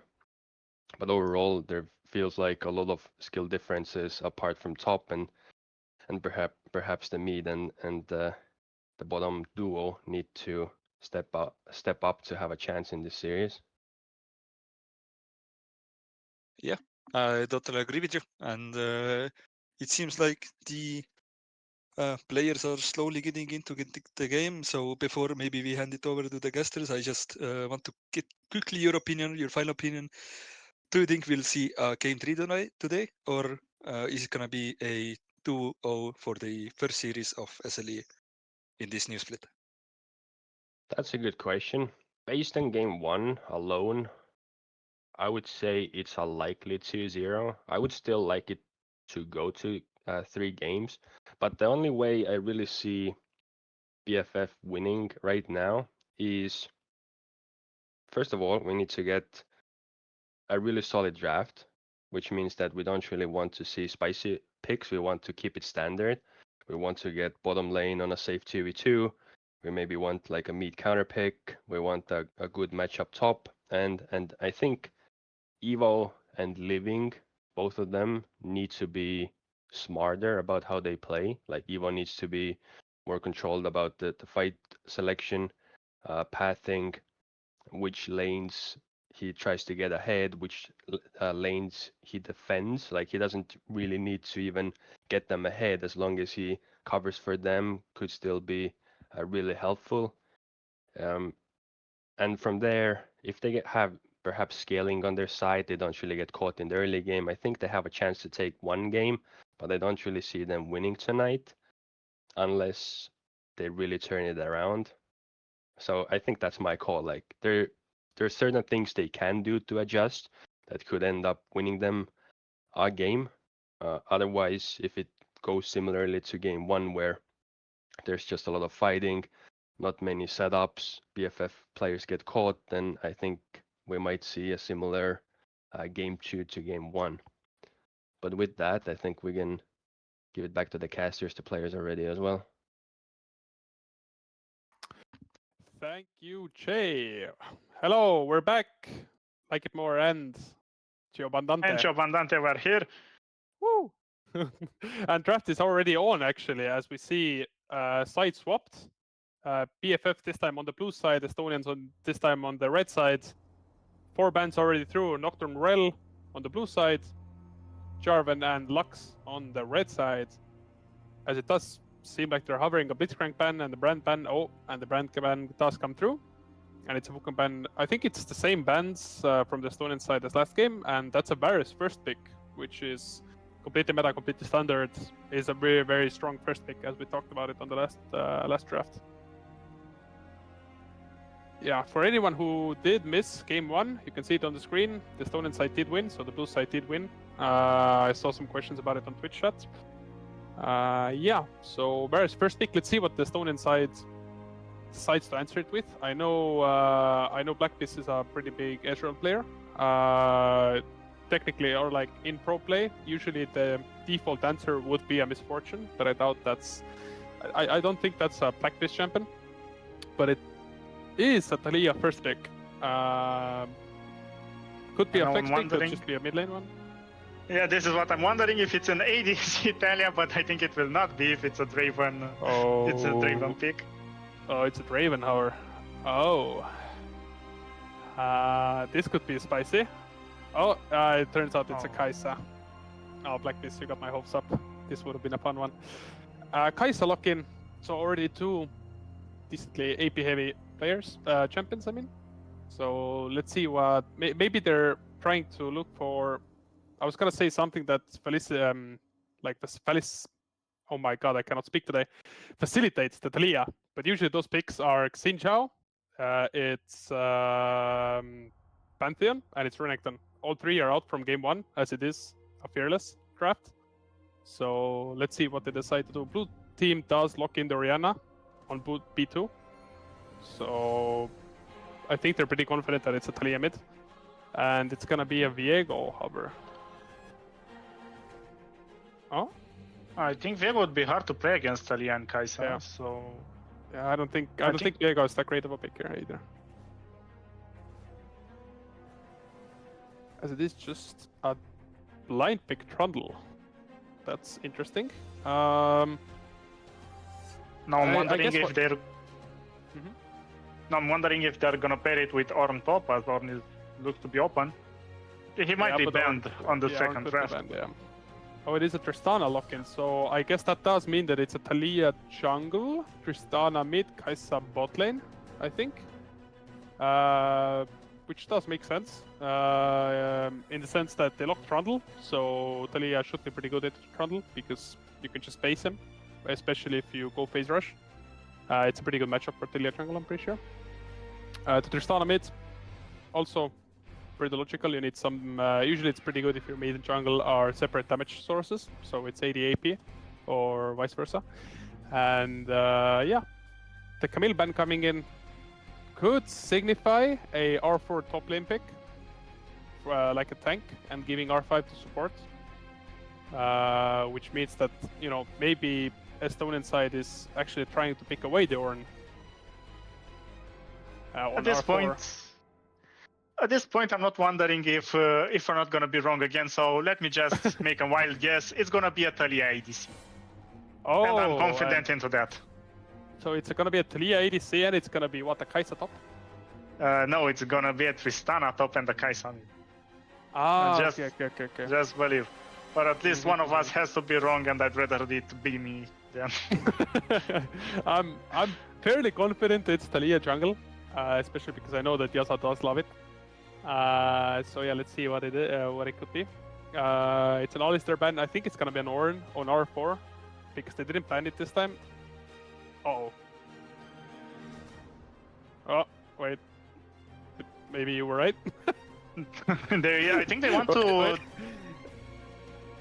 Yeah, let's wait before calling anything. Comment on it until it's locked in. Yes, and even if it is locked in, I don't know what to say anymore. So let's just wait until. It would be a pretty wild pick, to be fair, because you can just. Okay. Ornn now, right? Let's go. So yeah, the Camille ban does signify it also didn't ban Ornn, which they did last game. So yeah, all signs pointed towards the Ornn R4. Also knowing lost does value a support counter pick. So yeah, let's see what blue team is gonna cook up against it. They could theoretically send the Trundle top lane, but it doesn't seem like they want to do that. They're hovering the Gwen currently. Yeah, the Gwen is locked in. Gwen is actually pretty good in this game. Triple ranged carries and a melee top lane matchup, which is like pretty much Pretty favorable. perfect. Yes. Yeah, it's pretty much a perfect situation for Gwen, especially if she goes for the flat AP build, because then the range weapons to kind of get one tapped. And they're hovering the Nico, again one of pro play's signature like meta picks right now. Very versatile, pretty strong in lane, has very good engage. So yeah, Varus Nico, very standard. The Yumi hover, let's go. Yeah, I'm wondering what they could even pick here. I think it should be a Leona. I think, but it's a bit rough into the Trundle. But I think it should be a Leona. I think they need something that engages other than the Orin. So let's see what they do. Hey, right again. Oh, let's not talk too fast because we got to be used to. We got to be used to be wrong today. This one, I stopped calling the draft. I just don't want to. You know, we were talking before the stream started today about who should cast drafts. I think we should let it to Che. It does not seem like I'm having a good day, or we are having a good day. Well, my prediction still stays up with Tristana top and Kai'Sa mid. Oh, that is true. That is true. That could be, and it's gonna be what jungle? Ornn? Rakan jungle. And Ornn support. Okay. Come on, we gotta. Trust me, we gotta just keep our momentum going with the wrong predictions. This is why at least one of us. All right, so blue team hears us in on stream, right? They're like, oh my god, it's gonna be Ornn support and Rakan jungle, and then what they're gonna do is they're gonna send the Trundle top lane to answer it, and they put Nico top lane and Trundle support. That's actually a very good call to counter the Ornn engage, so yes. Yeah, and then it's Gwen jungle. Let's just be completely wrong. If we're already wrong, let's just go completely all in. Yes, this is perfect, acceptable, and... Absolutely, so yeah. Okay, let's say that every champion goes where they're supposed to. Who do you think won draft? I actually do favor a little bit on the blue side. I think BFF comp is actually solid. I feel like Rakan has to step up to stop BFF's game, because otherwise Nico's engage might be a little bit tricky, because yes, you can just push her away with Tristana's ult, but if you don't manage to do that in time, it's gonna be pretty wild when Tristana engages you and then she combos with an Orianna ultimate. They also have pretty nice peak potential with Varus ult. If it's gonna get hit, I don't think there is any way we're gonna get out. And poking it's pretty weird, especially when you have a Gwen that can just go immune and hop on top of you, especially if she wins lane. What's your opinion on the draft? I do slightly favor, if we're looking only at the draft and not the players for a second, I do favor blue side. I think their drafts, usually when you're looking for these 280 carry team comps, what you're looking to do, especially on Tristana mid, is 1, get prio, and 2, win lane. Because Tristana is very good in lane. The reason why we don't see that in pro is because all of the millionaires know Tristana is very good at all-ins, so they usually give up wave prio. Into Orianna, it's one of those matchups where I don't think that's necessarily true. Orianna can definitely contest it. Now, knowing Red Team mid laner, I'm fairly sure he's capable of winning this lane and getting prio.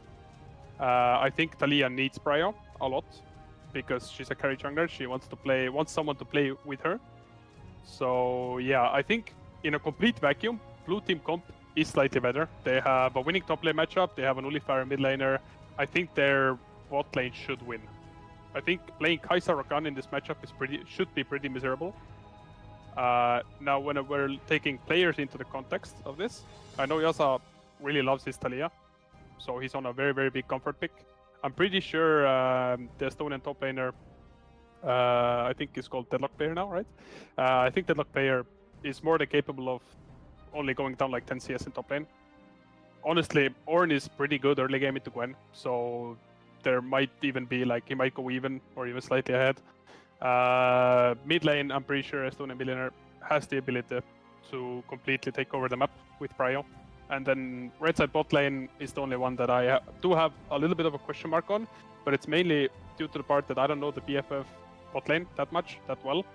So if they are really good at this poke and completely like stomp bot lanes, I think that is their avenue to win. I think bot lane matchup, it should be pretty blue side favored. Yes, this seems quite right. Mhm. Until the game starts and we see that we're wrong again. Yeah, absolutely. Yeah, I mean, all I'm gonna say right now is I like Leona better than Rakan, mainly because Leona's engage is more consistent. Saying that, look how it's gonna be a 5v5 level 1 and Rakan is gonna hit 5-man W. And then I'm gonna get kick W consistent in Twitch chat. I'm calling it right now. So yeah, I can see the Rakan. You know, Rakan usually is picked as a secondary engage tool. He can be the primary one, but it's just a bit rough. You need to be very, very creative with how you engage. I see the vision in the sense that Ornn should be your primary engage, but Ornn engage is also not that like reliable. So especially if the enemy team is split up, which they should be, their team comp doesn't really want to be together as 5 in like team fights, Drake fights. They don't want to be clumped. Big Gwen wants to look at flanks. Nico wants to look at flanks. Turtle wants to kind of zigzag back and forth and just throw pillars until something catches, and Mars just wants to play long range poke. So yeah, I think purely in a vacuum again, I think blue side's really winning comp. I think I trust blue side this game a lot more than I did the first game. So maybe this could go to game 3. I was thinking a little bit about the Rakan pick. You know, I feel like, you know, you want to pick, you don't want to have Ornn in the middle of the fight because it will be pretty weird to ult. You're gonna get cancelled by everything. Like Nico Z, Varus ult, even Trundle's pillar might cause you some problems. But then you will have Ornn in the back who will ult and catch whoever you might want to jump onto. You know, you want to heavy nuke him, and then you will have Rakan. If you're gonna have a Leona, then you're gonna give a free target for Trundle to steal the stats from. Then with Rakan, Trundle will be pretty glacier, to say so. It's gonna be easier to kill. Azor will maybe try to play from behind with one ult, and maybe you're not gonna get time to ult Ornn before you're dead. All right. As I said earlier, I think we should have called in the big guns, the analysts. So let's bring them in right now, as there's a bit of a delay. The game had to be remade due to some technical difficulties. So, Jay and No Info, do you agree with our takes? Do you agree the blue side won draft? Do you agree with the way that they maybe won draft? Take it over. You know, after first draft, you said Team Estonia had ease of execution, and to an extent, we can apply the same idea at this game. Because, as you said, when we take the name tags off, I would prefer blue side draft. Because I'm looking at Gwen, I'm looking at the 4-1 capability, you can take over side lane. You have a double range bot lane that can basically play for priority, poke, maybe enable the jungler can come over, then you can maybe invade, get the vision, maybe play for mid. And from there, they can create advantages and snowball, play the 4-1, they can play the map. If I'm looking at the players and I'm looking at how game 1 went, then yes, they got the much better draft in game 1. But still, when I think of Team Estonia's playstyle in terms of wanting to be aggressive, wanting to take the fights, we saw them have fairly good setups in game 1 with like loss roaming. They try to be first on the objective. Then I think they have ways of just pulling the trigger and taking the fights from there. It could really easily work to their advantage if like Evo and Living get caught the same way they did in game ones, then their comp can become very difficult to execute. But otherwise, a much closer draft this time around. Yeah, would you agree when I think I would put it in a way that both teams are sort of have drafted a little bit more to their style this time? Because I feel like Evo got a jungle pick that he can do a lot more on his own.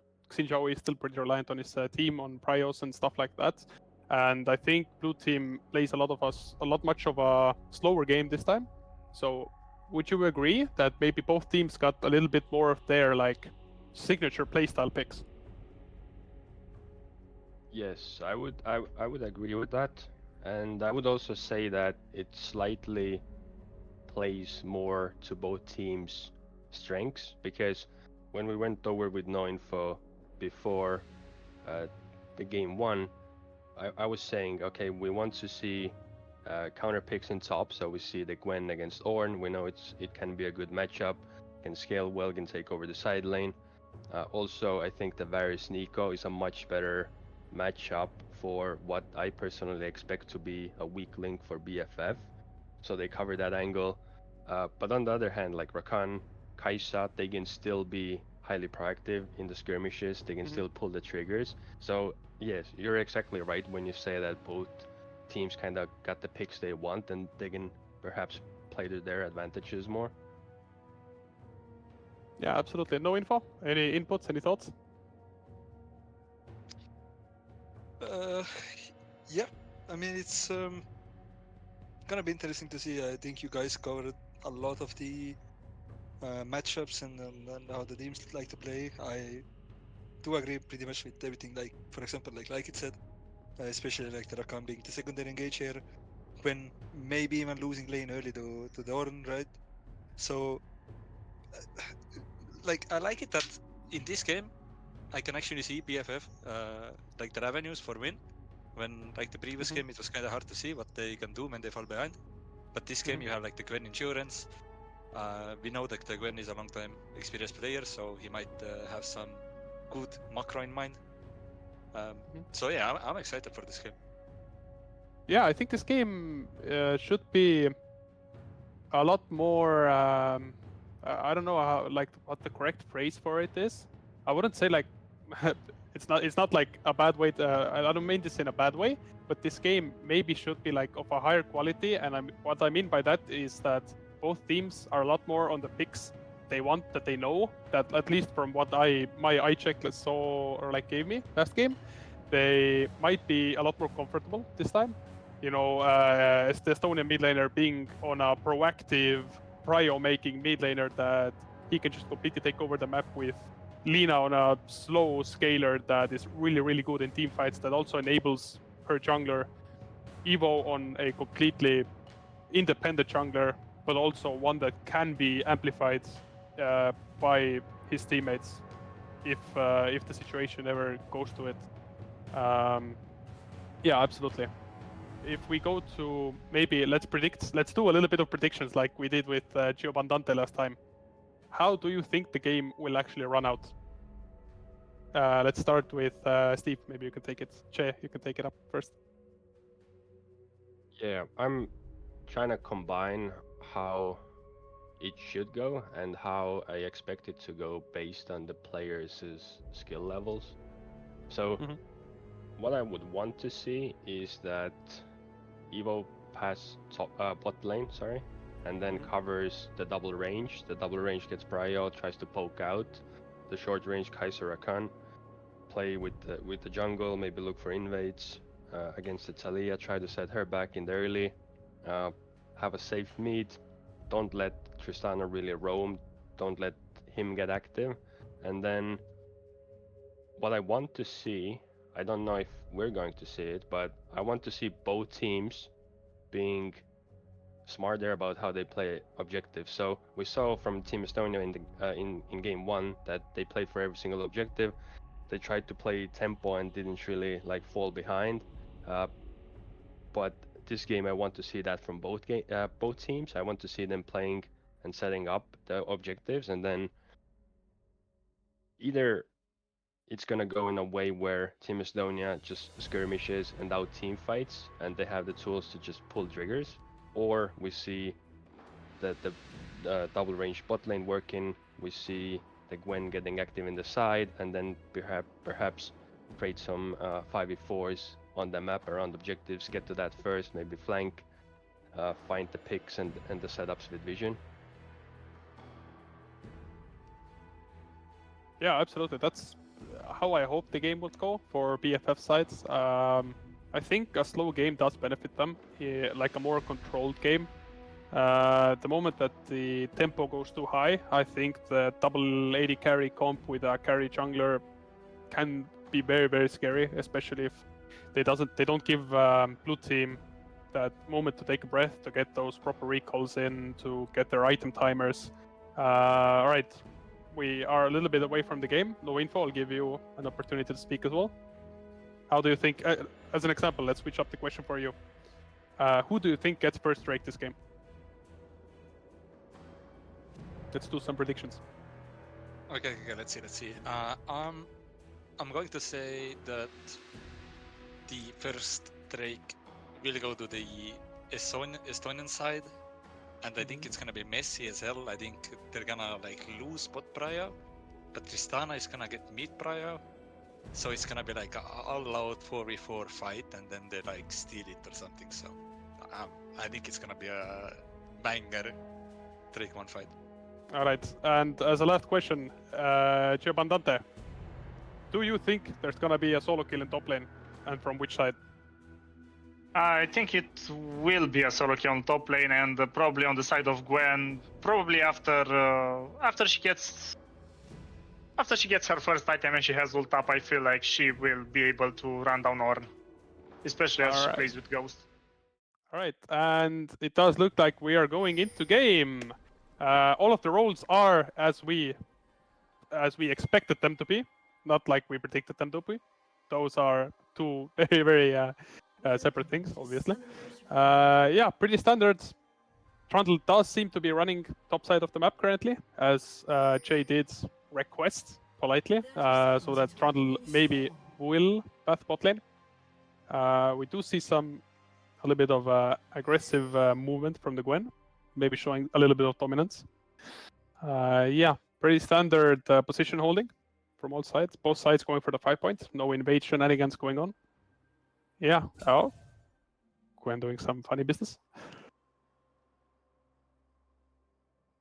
If she had a vision on the game, she would be able to to know that she might want to push to the Ornn, but I saw Zeph predicted that Ornn will solo kill level 4. That is a hot prediction, and I will hold you to that. Also, an interesting thing. Sometimes what you see Ornns do, actually what I did in the Gwen matchup, is they start with 2 potions. They start Q, they Q the first 3 minions, they walk back a little bit, and then they craft the D-shield to get 2 potions. It's pretty good into melee champions that harass you early, like Gwen. Actually, against Trundle, it's pretty good as well. So, yeah, let's see. He opted not to do that this time. Gwen is playing with the brush vision. He's trying to zone Ornn from the first 3 minions of XP. So, yeah. Oh, Gwen did this on minion, but it doesn't seem like the zoning, that is committing to the zoning. So, yeah, Ornn, does he miss that 1 minion XP? I don't think he did, no. He was pretty close to it. No. I mean, the third one that's dying, yeah, he did not. So, yeah, a little bit of a trading going on in top lane. Gwen did take level 1 prio mid lane. Tristana did play pretty aggressive in the mid lane. Yes, but the trade looks pretty even, especially when you consider that Orianna has 2 pots. Yeah, exactly. So a little bit of trading going on. I think both teams feeling a little bit more confident this game in the draft. I feel like the last game's draft didn't feel like, either team's draft that they really wanted. I don't know, at least from my neutral POV, when I look at both teams, I don't think either side wanted the draft that they got. As we are in a spectator bug, this is completely normal. We just have to wait a little bit. This will come back in a second or 2. Hopefully. Or 20. Hopefully. So yeah, so far, pretty standard, what we expected. Both junglers pathing bot lane. There might be a possibility where this could be a fight on both junglers being level 4 and trying to cover for their bot lane. Depends on what the bot lanes do. If it's completely neutral, I don't think anything's going to happen. If Varus and Nico go a bit too far with their poking, this might turn into a 3v3. Because I don't think I saw any wards level 1. Actually, I do see one on Trundle Raptors, so red team should know that Trundle and Talia both are batting bot. So unless Trundle looks for something something aggressive, I don't think that there should be a fight bot lane. But there always could be. As we can see, Ornn and Gwen are doing the English or Spanish challenge. Yeah. So does seem like there might be something a bit broken in the spectator as we're trying to fix it momentarily. Sorry for the delays. Yeah. It looks like none of the team wants to lose. Yeah. No one wants to play because no one wants to lose. Yeah. I think at this point we should do a coin flip tournament and see who wins takes the whole game. Yeah. Maybe do some rock, paper, scissors. Instead of side selection, we just do who wins the entire series. All right. Do we see anything interesting in the runes? I don't think so. Ornn did opt into for the Unsealed Spellbook because it's a pretty weak lane, so he decided not to go Grasp. We're back in game. We did go directly into 4 minutes. So as it seems, there was no fight in the bot lane. Nico did lose Flash though. So yeah. And let's not forget the prediction about Ornn getting a solo kill. Oh yeah, it's level 4. It is level 4, Seth. So let's see what happens. The moment that Ornn levels up to level 5, you're going bold. Alright. A little bit of an all-in from Rakan. Just a small love tap trade. Nothing too deep here. So the big advantage of Rakan as an engage champion is obviously the fact that if he picks a bad engage or an engage that is like suboptimal, he can always dash out. Especially true with Sire Rakan. And this is going to become even more dangerous as Varus will get level 6 because wherever you're hitting, the other one might root you and then you will get in a chain that you don't want to be yourself in. Yeah. So if Los Morderetto ever gets a little bit too comfortable with his engages and backsteps, there's always a possibility of getting very assaulted or Nico-ed. So yeah, always have to keep an eye out for that. Both junglers batting bot lane again, doing the full clear challenge. Yeah, nothing interesting going on, except for the fact that Ornn has officially hit level 5. So that is a bit unfortunate for Zeph. Who is now owning us his home and $20. Yeah, exactly. I saw the contract. Yeah, a little bit of trading going on in mid lane again. Usually how you expect this matchup to go. I think if you are very, very confident, you could contest the Tristana on Prio, but most people don't because the moment that Talia is there, you are dead, especially. And it is a bit of a scary matchup. Yeah. Does seem like most players are bouncing waves. Ornn is a bit behind in CS, but I think he has a wave crashing in and a solo kill! A solo kill! Was off by 2 levels! Unlucky. Has a small all-in going in on bot lane. Might see a kill there as well. And he flashes the Comet. Yeah, Scorch doesn't quite get him. Talia is here now. They might look for an all-in here. Let's see if Yasa or 741 can find something here. Doesn't seem like he can get into range for W. Yeah, and this Giga chat of a player who solo killed the Gwen as Ornn is gonna recall, take his prize winnings back to base. He's plus 300, maybe got a blade as well, not quite sure. I don't think he did. And we'll move on. Evo's still bot lane, still trying to harass enemy bot lane a little bit. I don't think there's a lot that they can do before Varus hits 6. It's hard to brute force and all in, but 741 back for round 3, 4. I feel like this is a weird fight because Nico can block a lot of Talia's damage with her clone. Yeah, it does seem like 741 was just here for maybe a little bit of covering, make sure that no hard all-in comes in. I think he was just saying, what the hell is this Trundle still doing bot lane, and just came here just to be sure. But yeah, both junglers recalling again, going back to the full clears. I think after their full clears, there might be a fight happening on Drake. Ornn does have DP advantage on top lane. but I'm not sure if he wants to give away his lane advantage. He's basically like 0 gold lane advantage, which is an advantage for Dorn. Advantage for TP to Drake. As he's gonna collect this wave, he's gonna be about equal, unless he misses this cannon. Evo smites the scuttle. It does seem like neither jungler feels like they're in a hurry for Drake. I think they're both trying to fight this grab. Blue team currently have Prio, they're definitely gonna get one. Let's see if red team decides to contest this. I don't think they do. I think No, I don't think that they have time to contest that. They're sort of sniffing, but I don't think they have the tempo for it. So yeah, this is 3 grabs for blue team. A complete 180 from last game where they lost all of the neutrals up until... Actually, wait, did they lose all of them? I think they... Oh, no, they got they did. They got yes, it says the stall of Xinzao on the attack. Yeah. My goat Evo stole it. So yeah. Small trading happening in top lane again. This is usually a wet noodle fight for both sides. Nothing really happens. Oh, Los Moderato looks for an engage. Might get Jumps in. I don't think she lives there. I think Oriana's dead here. Oh, but That's a nice ult. shockwave. Yeah, gets out alive, but she has no TP, so this is gonna be costly for her. Nico tried to cover this. She might be in a bit of a pickle. No, Blackbeast decides not to commit with the ultimate. This might be Drake for red team if they decide on it. But I think Talia just wants to keep her camp timers perfectly in sync, because otherwise... Oh, and another solo kill top lane! And Versalt goes wide. Absolute Giga Chat Deadlock player. Showing that Deadlock players are obviously better than League of Legends players. Not much to say about that one. Yeah.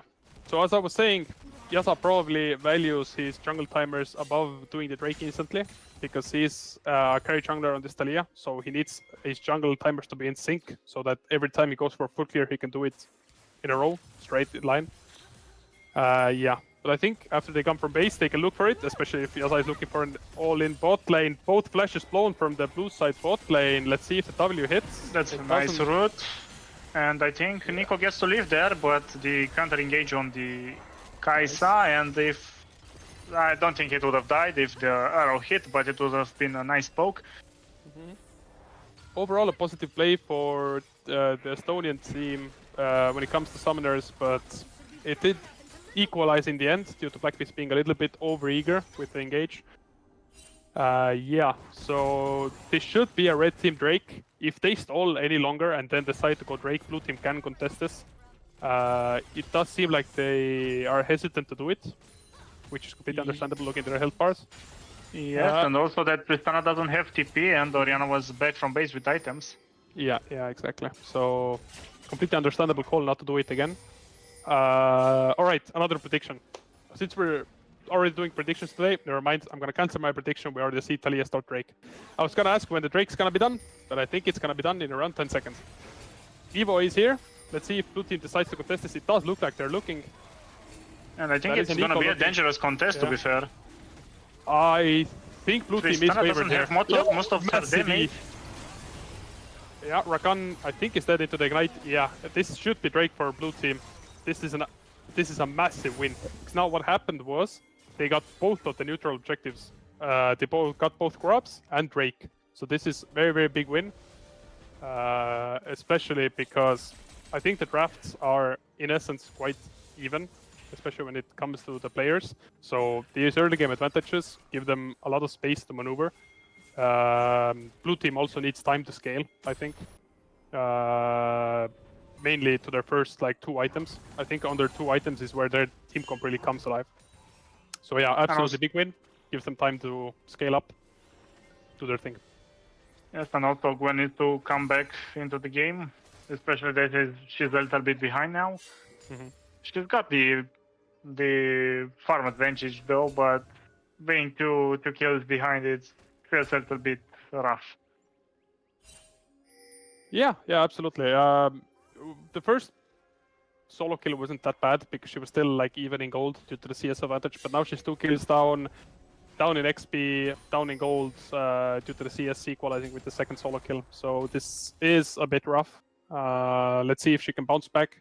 Gwen on 2 items is a complete monster anyways. So if she doesn't snowball, if she doesn't spiral downwards from here, I think it's still fine. She can still do her job. She can still solo kill Orin late or like match her in side lane, get complete control over the side lane. So it's not that bad. It's just Orin scales up now a lot faster. So they have red team's biggest disadvantage this game is that their front line may not be that great, but the fact that Orin got 2 kills gets them a lot closer to getting a solid front line.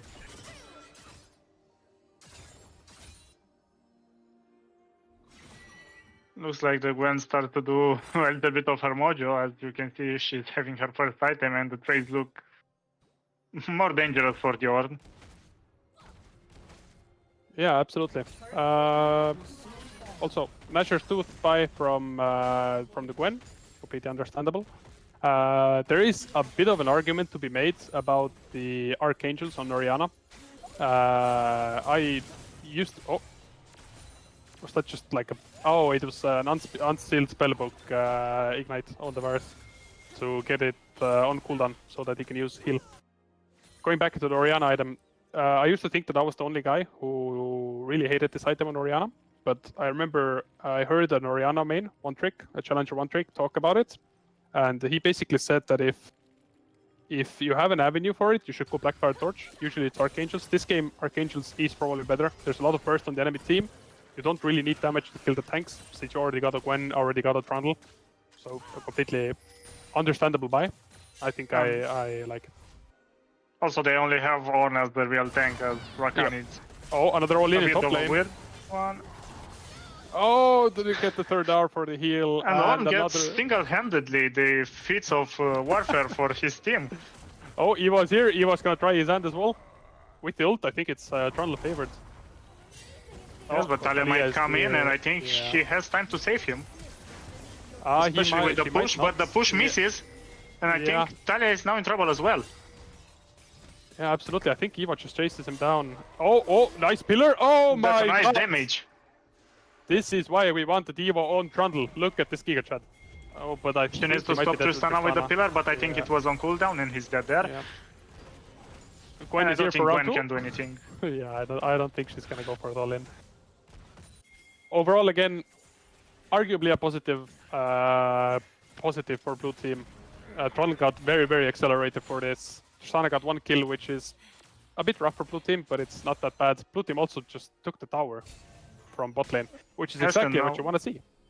Yes, and they are near the point of getting feats of strength if they get the next objective. It's gonna be theirs. Exactly. If they get this Drake, they have feats of warfare, which is again complete 180 from the last game. They are doing very, very well so far. The gold lead pretty even. Slight advantage for blue team right now because of uncollected waves, but yeah. Oh, and an engage on the Gwen, but I don't think this is gonna amount to anything. Oh, but the root on Kai'Sa will definitely amount to something. Kai'Sa has the ult out, he has no flash. I think this is it for him, and Eva collects another kill. I think you should have left it for the Orianna, but at this point, Trundle is so accelerated that it might be fine to give it to him. It's really, really strong damage with Trinity Force done. Yep. We also saw that on top when he chased Talia and... That one jump completely like 30%, I think, it killed her from. So it was pretty crazy. Our red team did Heralds, and Tristana is getting caught, but has the jump to get out. Also had the flash in case something went wrong. Blue team is trying to get this Drake. This Drake is feats of warfare for them. I don't think red team can or should contest this. I think if you're already committed to the Herald, I think that's what you do. It does seem like Yasa agrees with me and is taking topside camps away from Evo. A small consolation prize. So yeah, let's see if Evo decides to do the same for red team's bot side camps. I don't think, doesn't look like he's doing it. Also, Rakan looks like it's protecting them, and Tristana can arrive pretty fast. Yeah, and that's a Ghost Rakan, Ghost Ult Rakan. That is very, very fast. It's pretty hard to catch up, but that is one of the summoners blown from Unsealed Spellbook and the ult blown, which is, again, it gives you just time to scale up. You already got the Drake. You really don't need to fight for anything. You just wait for your Gwen to come online. The various 2-item spike, especially when he hits more mana, is completely nuts. So 2-item spike is something that they are waiting for. I don't think red team's 2-item spikes are as powerful. So I think you hit 2 items, Yeah, I think you hit 2 items by the time third Drake comes up, and then that's your avenue to fight. I think it's very clear what blue team needs to do to win this game. That is just scale, get 2 items, fight Drake, third Drake. I'm 100% sure red team is going to contest that, and then you should win, because you are ahead and your champions are better on 2 items. Yes, I completely agree with you, but we gotta be careful about people contesting mid here, as I think everyone wants the mid tower to be done, as it opens the map a lot, and the kill here on Ornn would be huge for Gwen, and I think she will get it. Ornn doesn't have enough damage to kill her now.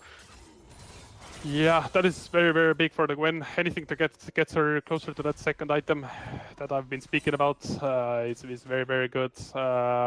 Yeah, usually from now on, I think the game should slow down. I think I see a Tristana TP coming in. Yes, I do. Tristana TP stopped to defend the tower. This might be an all-in. Oh, but the Trilla cancel to Tristana jump. That is a very beautiful cancel. Well played to Evo. And this might have gifted them the mid tower as well, because Rakan is top, and I don't think there is anyone that can stop them now. I don't think they have... Never mind, I was wrong. I thought that they do not have enough damage to kill the Varus. Maybe Varus can run out here. Talia is pretty fast, especially with the pass, with the wall move speeds. Let's see if he's and he's out. The Q misses barely. So yeah, again, a net positive play for blue team. If I'm blue team here, I am saying this game is very, very over. Chill, take a breath. Let's not do anything too aggressive, too stupid, and let's just win this.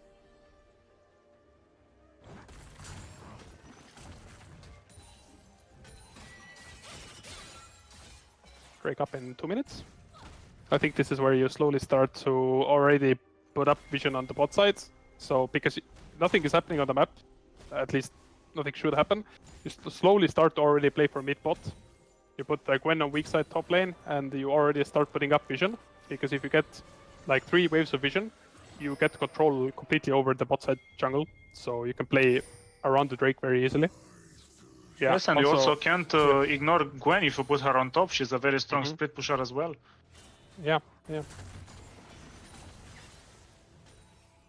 Of course, the unfortunate part about having 2 solo laners with AP is the fact that Ornn can just stack MR, and it doesn't matter which side laner you put against him, he's gonna be fine.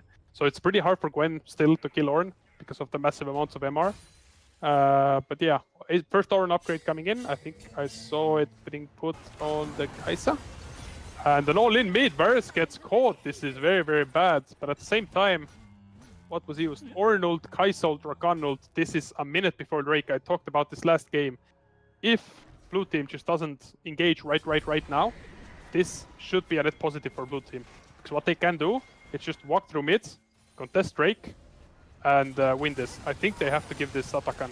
Varus does not get here in time. I think fighting without Varus is a mistake. I don't think this is something that you should do.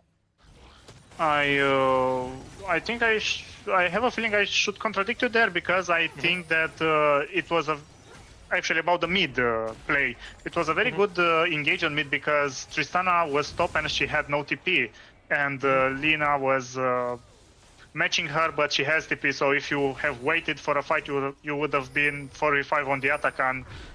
Yeah, well, you give Tristana waves and the turret, but you're not. Yeah, it's not remotely close to an Atakan buff, so.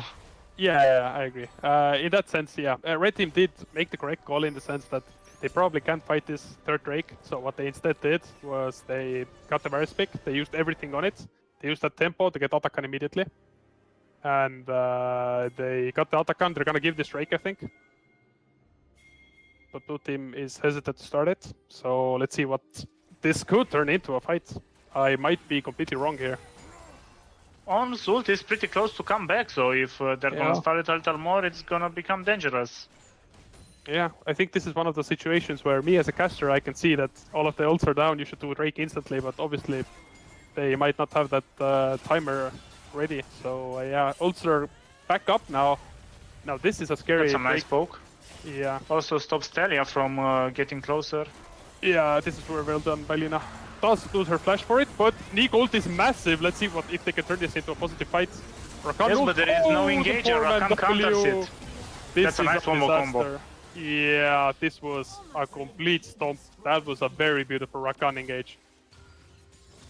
As I said before the game, look at Rakan do some 5-man W stuff. Yeah, completely And after contradicting. that, it's gonna be paired with some more QE, and you're just staying up permanently. Yeah, so very, very beautiful. I think this just swung the game very, very hard into the favor of red team. Yes, they are 0 Drakes to 3, but at this point it's pretty hard for blue team to ever get that 4th Drake. Now is the point where the red team comp really comes alive. I think they're gonna hit 2.5 items here. They have tempo now. Tristana's coming online, Kai'Sa's coming online, Ornn upgrades are coming online. So yeah, I think this game just turned very, very difficult for blue team. Also, Tristana will be a very annoying side laner, as I don't think there is anyone that can catch up to her and kill her if you're putting her in the side lane, and she's gonna maul the turrets if you're not going to match her. Yeah, unless Evo does some crazy pillar shenanigans again, it's pretty rough to answer this one. Let's see what blue team decides to do. Maybe just force a fight right now, but doubt it. I think they're just trying to ping pong waves until Baron comes up and see what red team wants to do with Baron. Yep, playing with mid waves, back and forth. They both want to get the mid lane pushing, as the Baron is spawning in 50 seconds. Mm-hmm. And only I felt that Randall had no damage on Rakan. That's a nice pick there, and I think they're both dead. There is no way out here. Oh, but Black Mystique get a flash out. Rakan got a foreman. Oh, that's a nice but snipe. Snipe. They have to follow this, and after that, it should be a free Baron. Oh, the flash not quite good by Evo, but I think it should not matter because they should get Talia here. Oh, is Gwen dead? Is Gwen dead? Gwen dies to the burns. Very, very good play for blue team. Tristana does get the tier 2. This might be Tristana dying, never mind. The team does not come to collapse on this. I think they're trying to prepare for Baron. The death timers are long enough that they should be able to do this if they start it immediately. Especially if Orianna backs and starts walking there immediately. This should be a Baron. This should swing the game again into blue team's favor. Let's see. I feel it's not as easy as it looks, because Ornn has ult up and you're having a Tristana that is really, really strong at this point. Yeah, Tristana has 3 items. A rough take.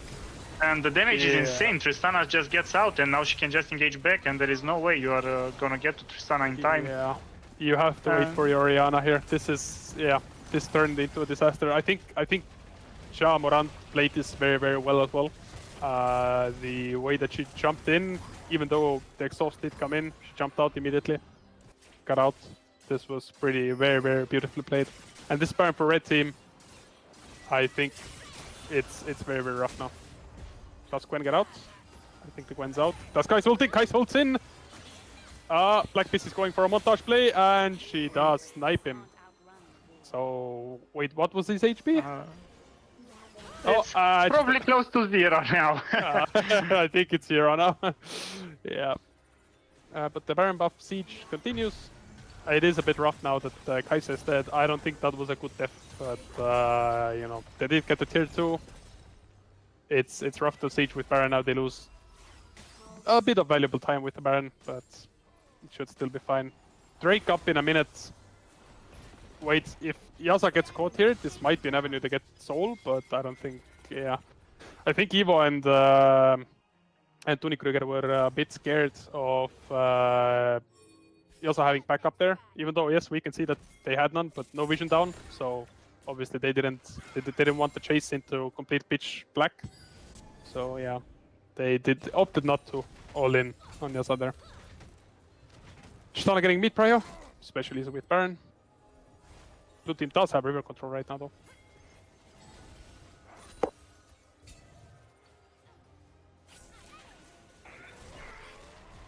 Talia looks really, really strong, having 3 items. Actually, only I think that it's gonna be a stomp if it's gonna be a fight. Like every person in the red team has at least half an item over everyone in the blue team. Mm-hmm. Yeah, absolutely. And the Kai'Sa poke is also coming online. She got her Nashor's Tooth, so she has her W evolve. It's not quite as low of a cooldown as it would be on a purely AP Kai'Sa, but it is, it does get refunded 80%, so it's still pretty low. It's good poke. Drake for red team, they got poked out. Blue team got poked out, couldn't really contest that. I don't think they could have anyways. Gold lead 8,000. It's turning a bit rough. I think that Baron fight might have sealed the deal, because now I don't see any way that you're gonna engage onto Tristana. Look at that mid lane gold difference. That is, that Tristana is a monster.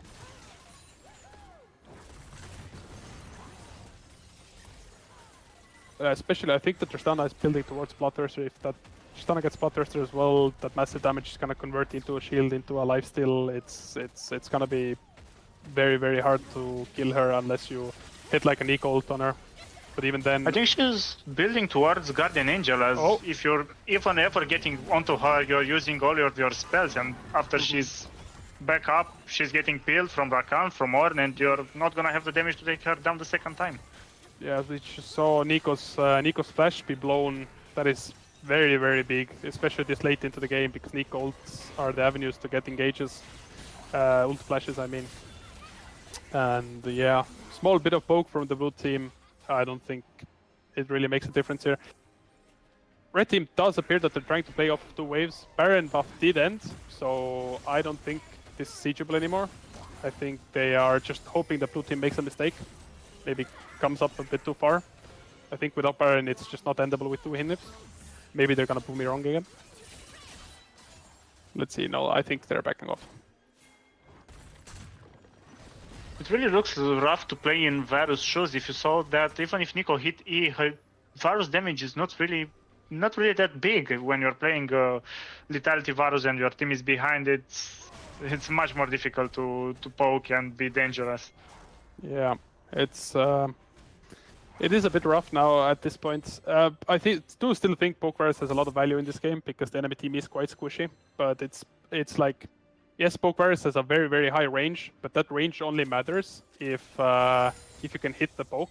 And hitting the poke, especially when you have no vision control, and you cannot be sure that enemies cannot just completely snap engage on you, is very, very hard. So it's not easy to play Poke Varus in this game, even though it is a very high value picker. Oh, and Nico ults in. I think Nico's just dead. And I think they're going for the third inhibitor, which would pretty much be a death sentence. I don't think this is recoverable if you're getting 3 inhibs down, especially with the goal difference and the team comp of the Estonian team. Actually, Tristana Diko for the GA is jumping in on the Trundle. Let's see, does he have damage to get the W reset? Oh no, oh, this might have been a disaster. Let's see what happens. Oh, he did get the reset now. But her W is back up. Yeah, GA pops. Rakan is here trying to save the day. Talia also here. Let's see, maybe they get the Tristana down. Is Tristana dying? Tristana's not dying! We are in... And I think this is the end of the game. We are not in Estonia. And this should be the end of the game. Yes, I don't think Nico cannot defend that. Yeah, Nico cannot defend this.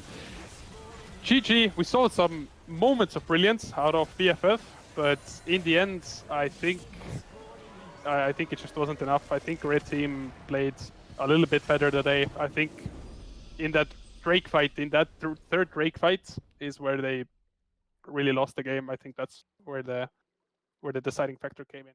But I'm not gonna stick on that for too long. I'm gonna let the analysts, the professionals, take it away. Jay. I don't know how professional we are, but thank you very much. That was a really exciting end to the game. Jamarant jumping in there, almost looking like a bad play, even though they were so far ahead, but absolutely calculated aggression. The Rakan and the, Loss and the 741 coming in and coming to not only save, but rather reinforce his teammate. Jamarant getting a triple there. They're just ending the game. Quite nice game to watch. I saw some improvements from game 1. We saw Nico, or rather Dunning-Kruger, roaming for the white grubs. They set that up. They got the prio.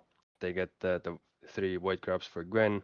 They also stacked objectives, and it seemed like the game was going quite well for them. Like even though there were some back and forths, both teams getting some picks here and there. Evo playing a much better game, and then what we actually saw was that Deadlock player was the ones getting the solo kills as opposed to the Gwen being put ahead, or even him finding uh, the solo kills or advantages on his side. And then the one fight that really decided the game, I feel like, was the third dragon, where we saw Dunning-Kruger try to go for the Nico engage, or I don't know if it was an engage or a zone, because that was right when the dragon was dying.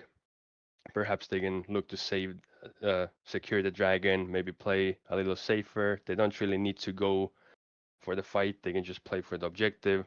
And then the turn, once they basically bursted Dunning-Kruger, they went for the turn, and then I think Loss found like a 4-man Rakan ultimate into the W there that completely blew up not only the 4 players getting a clean ace, but also the game ballooning to like a 4-5k lead, and from there it's really difficult to come back and either like contest the Baron or even play for the soul. Like even though you're on 3 Drakes, getting the soul from that position is really difficult, and we kind of saw them lose the game from there. Overall, much better game from game 1, but BFF still falling short.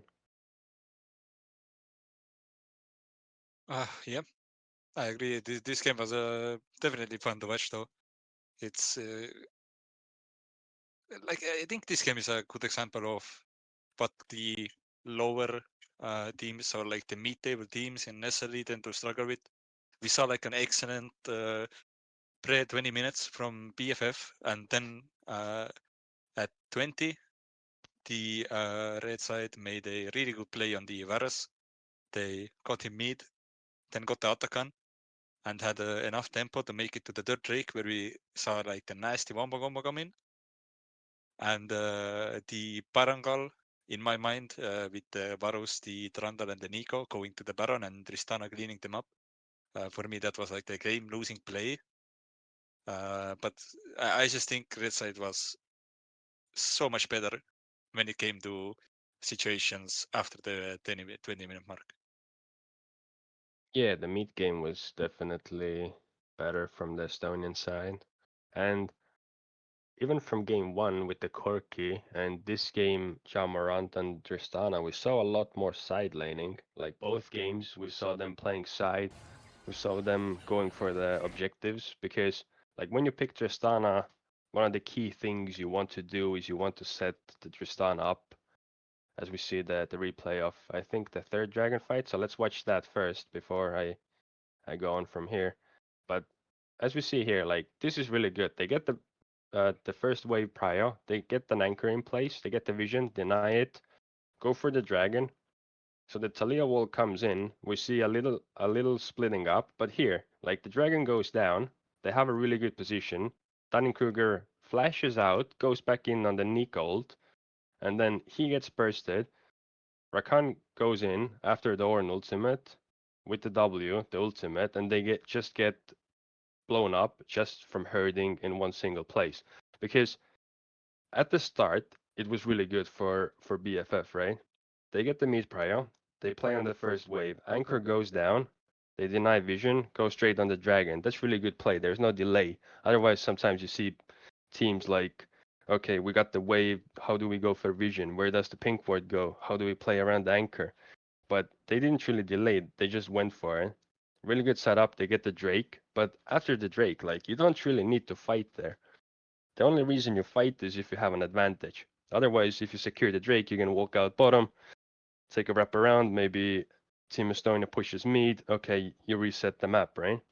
But this really shows, I feel like, the weaknesses for BFF, the fight selection part, and how to set up the battle lines. Like, where's your carry's position? Where's your front line? How do you pull back? Like, how do you call that? Because it can be a chaotic situation in comms. Like you have to call finish, you have to call zone, how close they are. Like you have to call which direction you want to go. Maybe someone calls right, your whole team formation moves right in the river. You can set it up. Maybe you can look for a fight then. But there we just see a major weakness, and with the tools the Estonian side had, they just punished it and just rolled the team from there, took over the map. So really well played in that situation on the Estonia side. Yeah, I agree. And I mean, we saw a lot of improvement in this series coming from PFF. The second game being, I'd say, like much better than the first one, right? The first one kinda did not go really that well at all. Even like the early lanes were kinda scuffed. This was like a much better showing from them. We have to keep in mind that they are playing with a substitute ADC, so they were playing first time together, while this Estonian side has now screened for a little bit. So I think the synergy also showed a bit, which obviously matters because you get to make the plays better. And I guess like that's what where the Wombo Combo came from. Yeah, the synergy was definitely there for them. Yep. So maybe for like I don't know if final thoughts, but what do you think both teams could improve on when it comes to the next games coming up in this SLE split? That's a really good question. So let me start with BFF first, because from game 1 to game 2, the improvements that I already saw was that they played around the double range bot lane much better. Evo had better fight selection. They actually roamed for white grubs, so they had an idea. Okay, we have Gwen side lane, we want to play for the grubs. We are proactive with the roam, and from there, it felt like they had a game plan for early game and actually tried to execute it. And then perhaps in the mid game they fell off. But the parts that I would like to see them improve on. So obviously we don't know how big of a difference Living and Sheffer is. We can only make speculations. Like we expect Sheffer to be much better, more refined, more experienced. But Living in this game had his moments as well. Maybe certain things to patch up on. Perhaps uh, play around mid vision better, not get caught in game 1, for example. But what I would want them to focus on is looking at your team composition and really thinking what the win conditions are, what objectives we want to play for, and what objectives we give up. Because sometimes you draft a team comp where, let's say, you give up like the first 2 objectives and then you get your spikes, then you start playing, you contest a third, and in the meanwhile maybe you play for like the Rift Herald or Void Crops, try to get some gold leads, and then play for like the third dragon.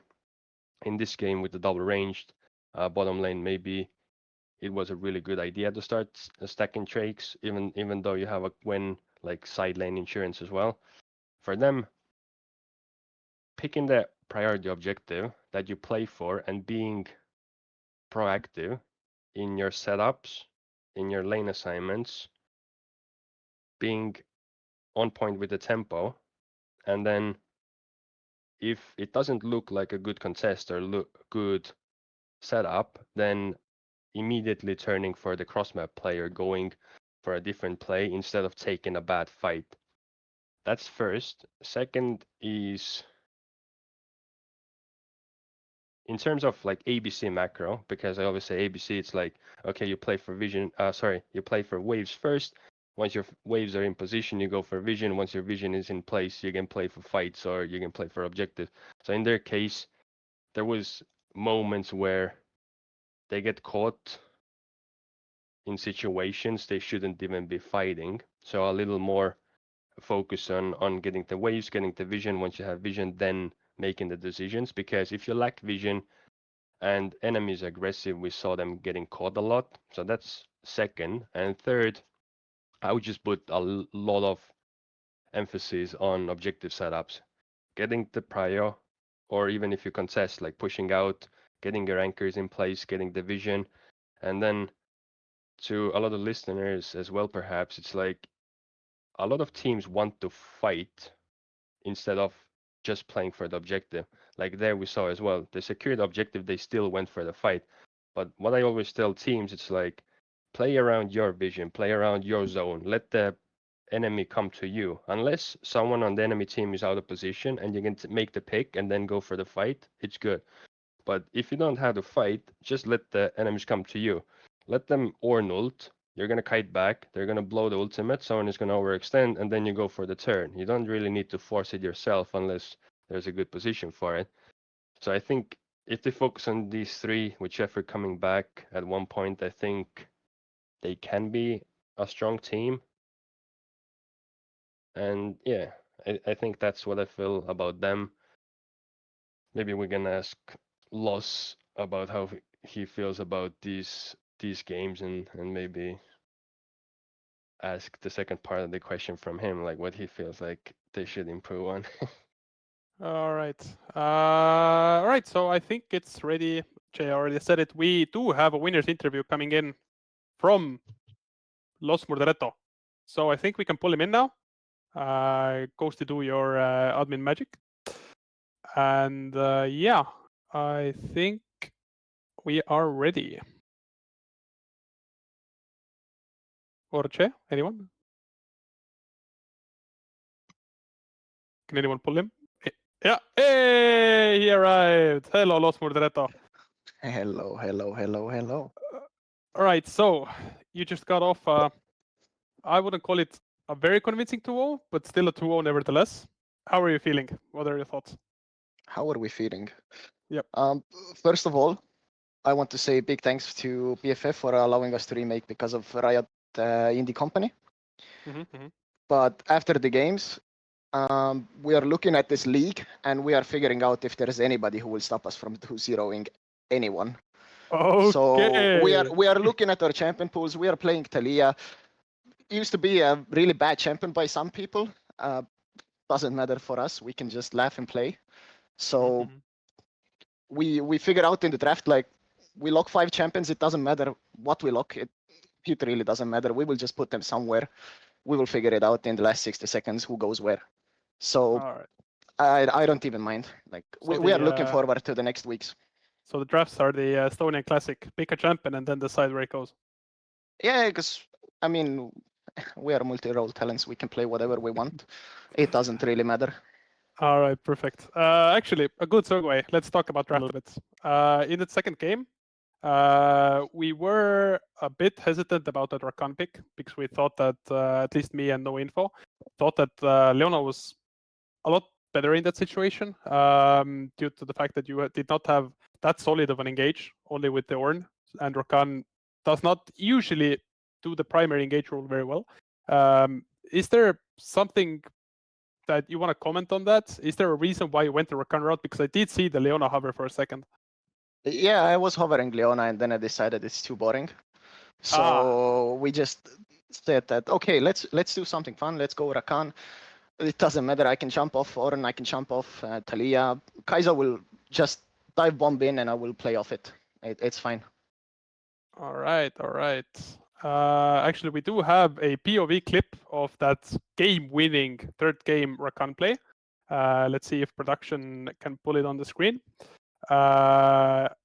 This is an absolutely insane engage. I thought that the game was over for you guys. I thought that blue team got everything that they wanted. Their Gwen was online. They had those good 2-item power spikes. I thought that they were going to convert it into the soul. So about that, did you ever have that fear in you that, oh no, we're not going to be able to bounce back in the second game? No, not really. Our top lane was winning. We were doing fine. Bot lane was fine. We weren't that much behind. I haven't checked the gold craft, but I didn't feel that we were that much behind.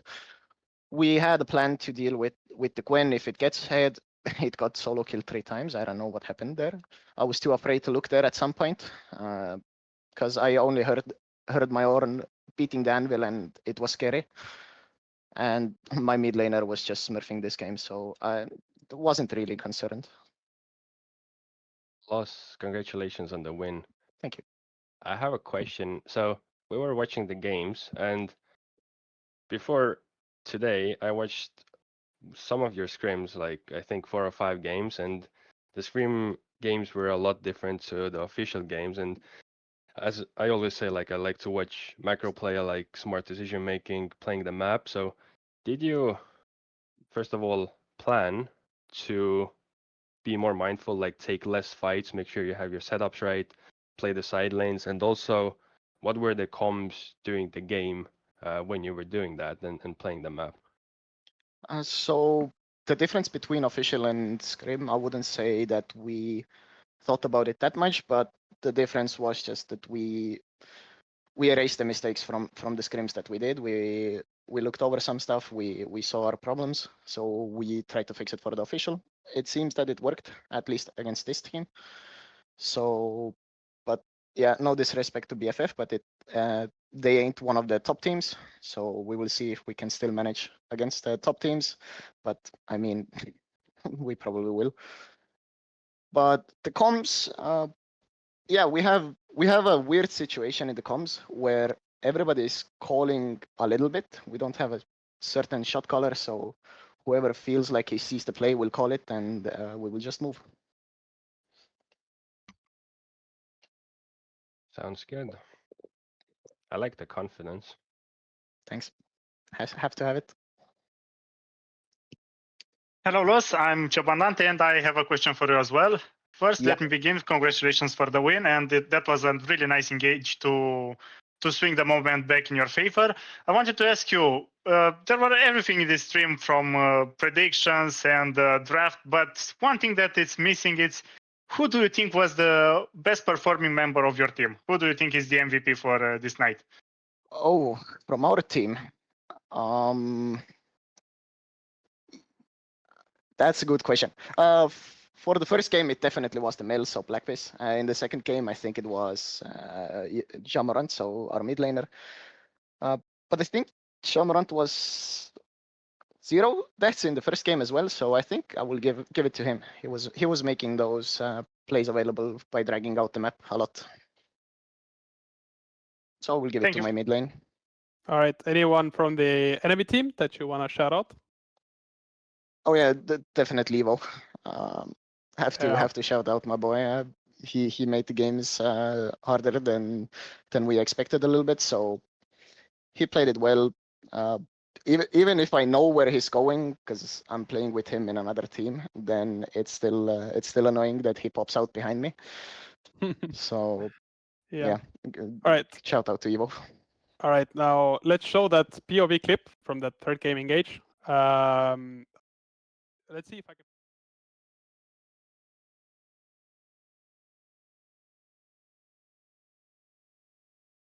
Ulti läinud.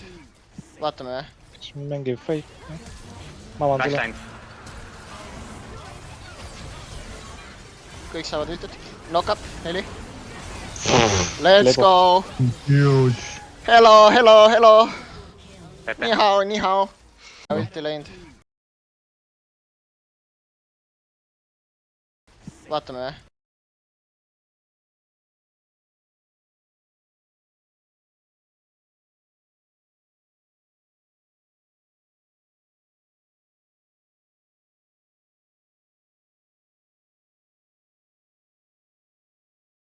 Four brittles into knock-up, follow up. I think Ornn did most damage in that fight. Yeah, definitely. All right. It was a great fight. I don't have any more questions. No info. Anything to ask? I'm on. Sure. That's. I think all of the questions about this game were already answered. We know you are a big poster in the shit post in general, which seemed to be same for you. So it's fine. But which team would you like to play against next, and maybe give us some input why? And why is it no info team? Which team? Yeah, definitely. I want to play against him in some time, but we would like to deal with the harder opponents first. So Maybe wait. I have to check the teams because I always forget those randoms every time. But maybe Syndicate is interesting. I want to play against the retirement home. I want to go against the retirement home. Perfect. And it's just because, you know, I know these people. Maybe also Shipex because he's been yapping too much, or Shikorin. He also decided that he wants to meet me or block me in Discord, so I have to play against him to talk to him in game. So Okay. one of those three. All right. Well, perfect way to really wrap up the stream. Some shade thrown, some challenges, some gauntlets thrown. I think thank you, Los, for the opportunity to interview you. Thank you for the games. And I think this is it from us. Thank you for watching and have a great night. Bye. Thanks to the viewers. Bye-bye.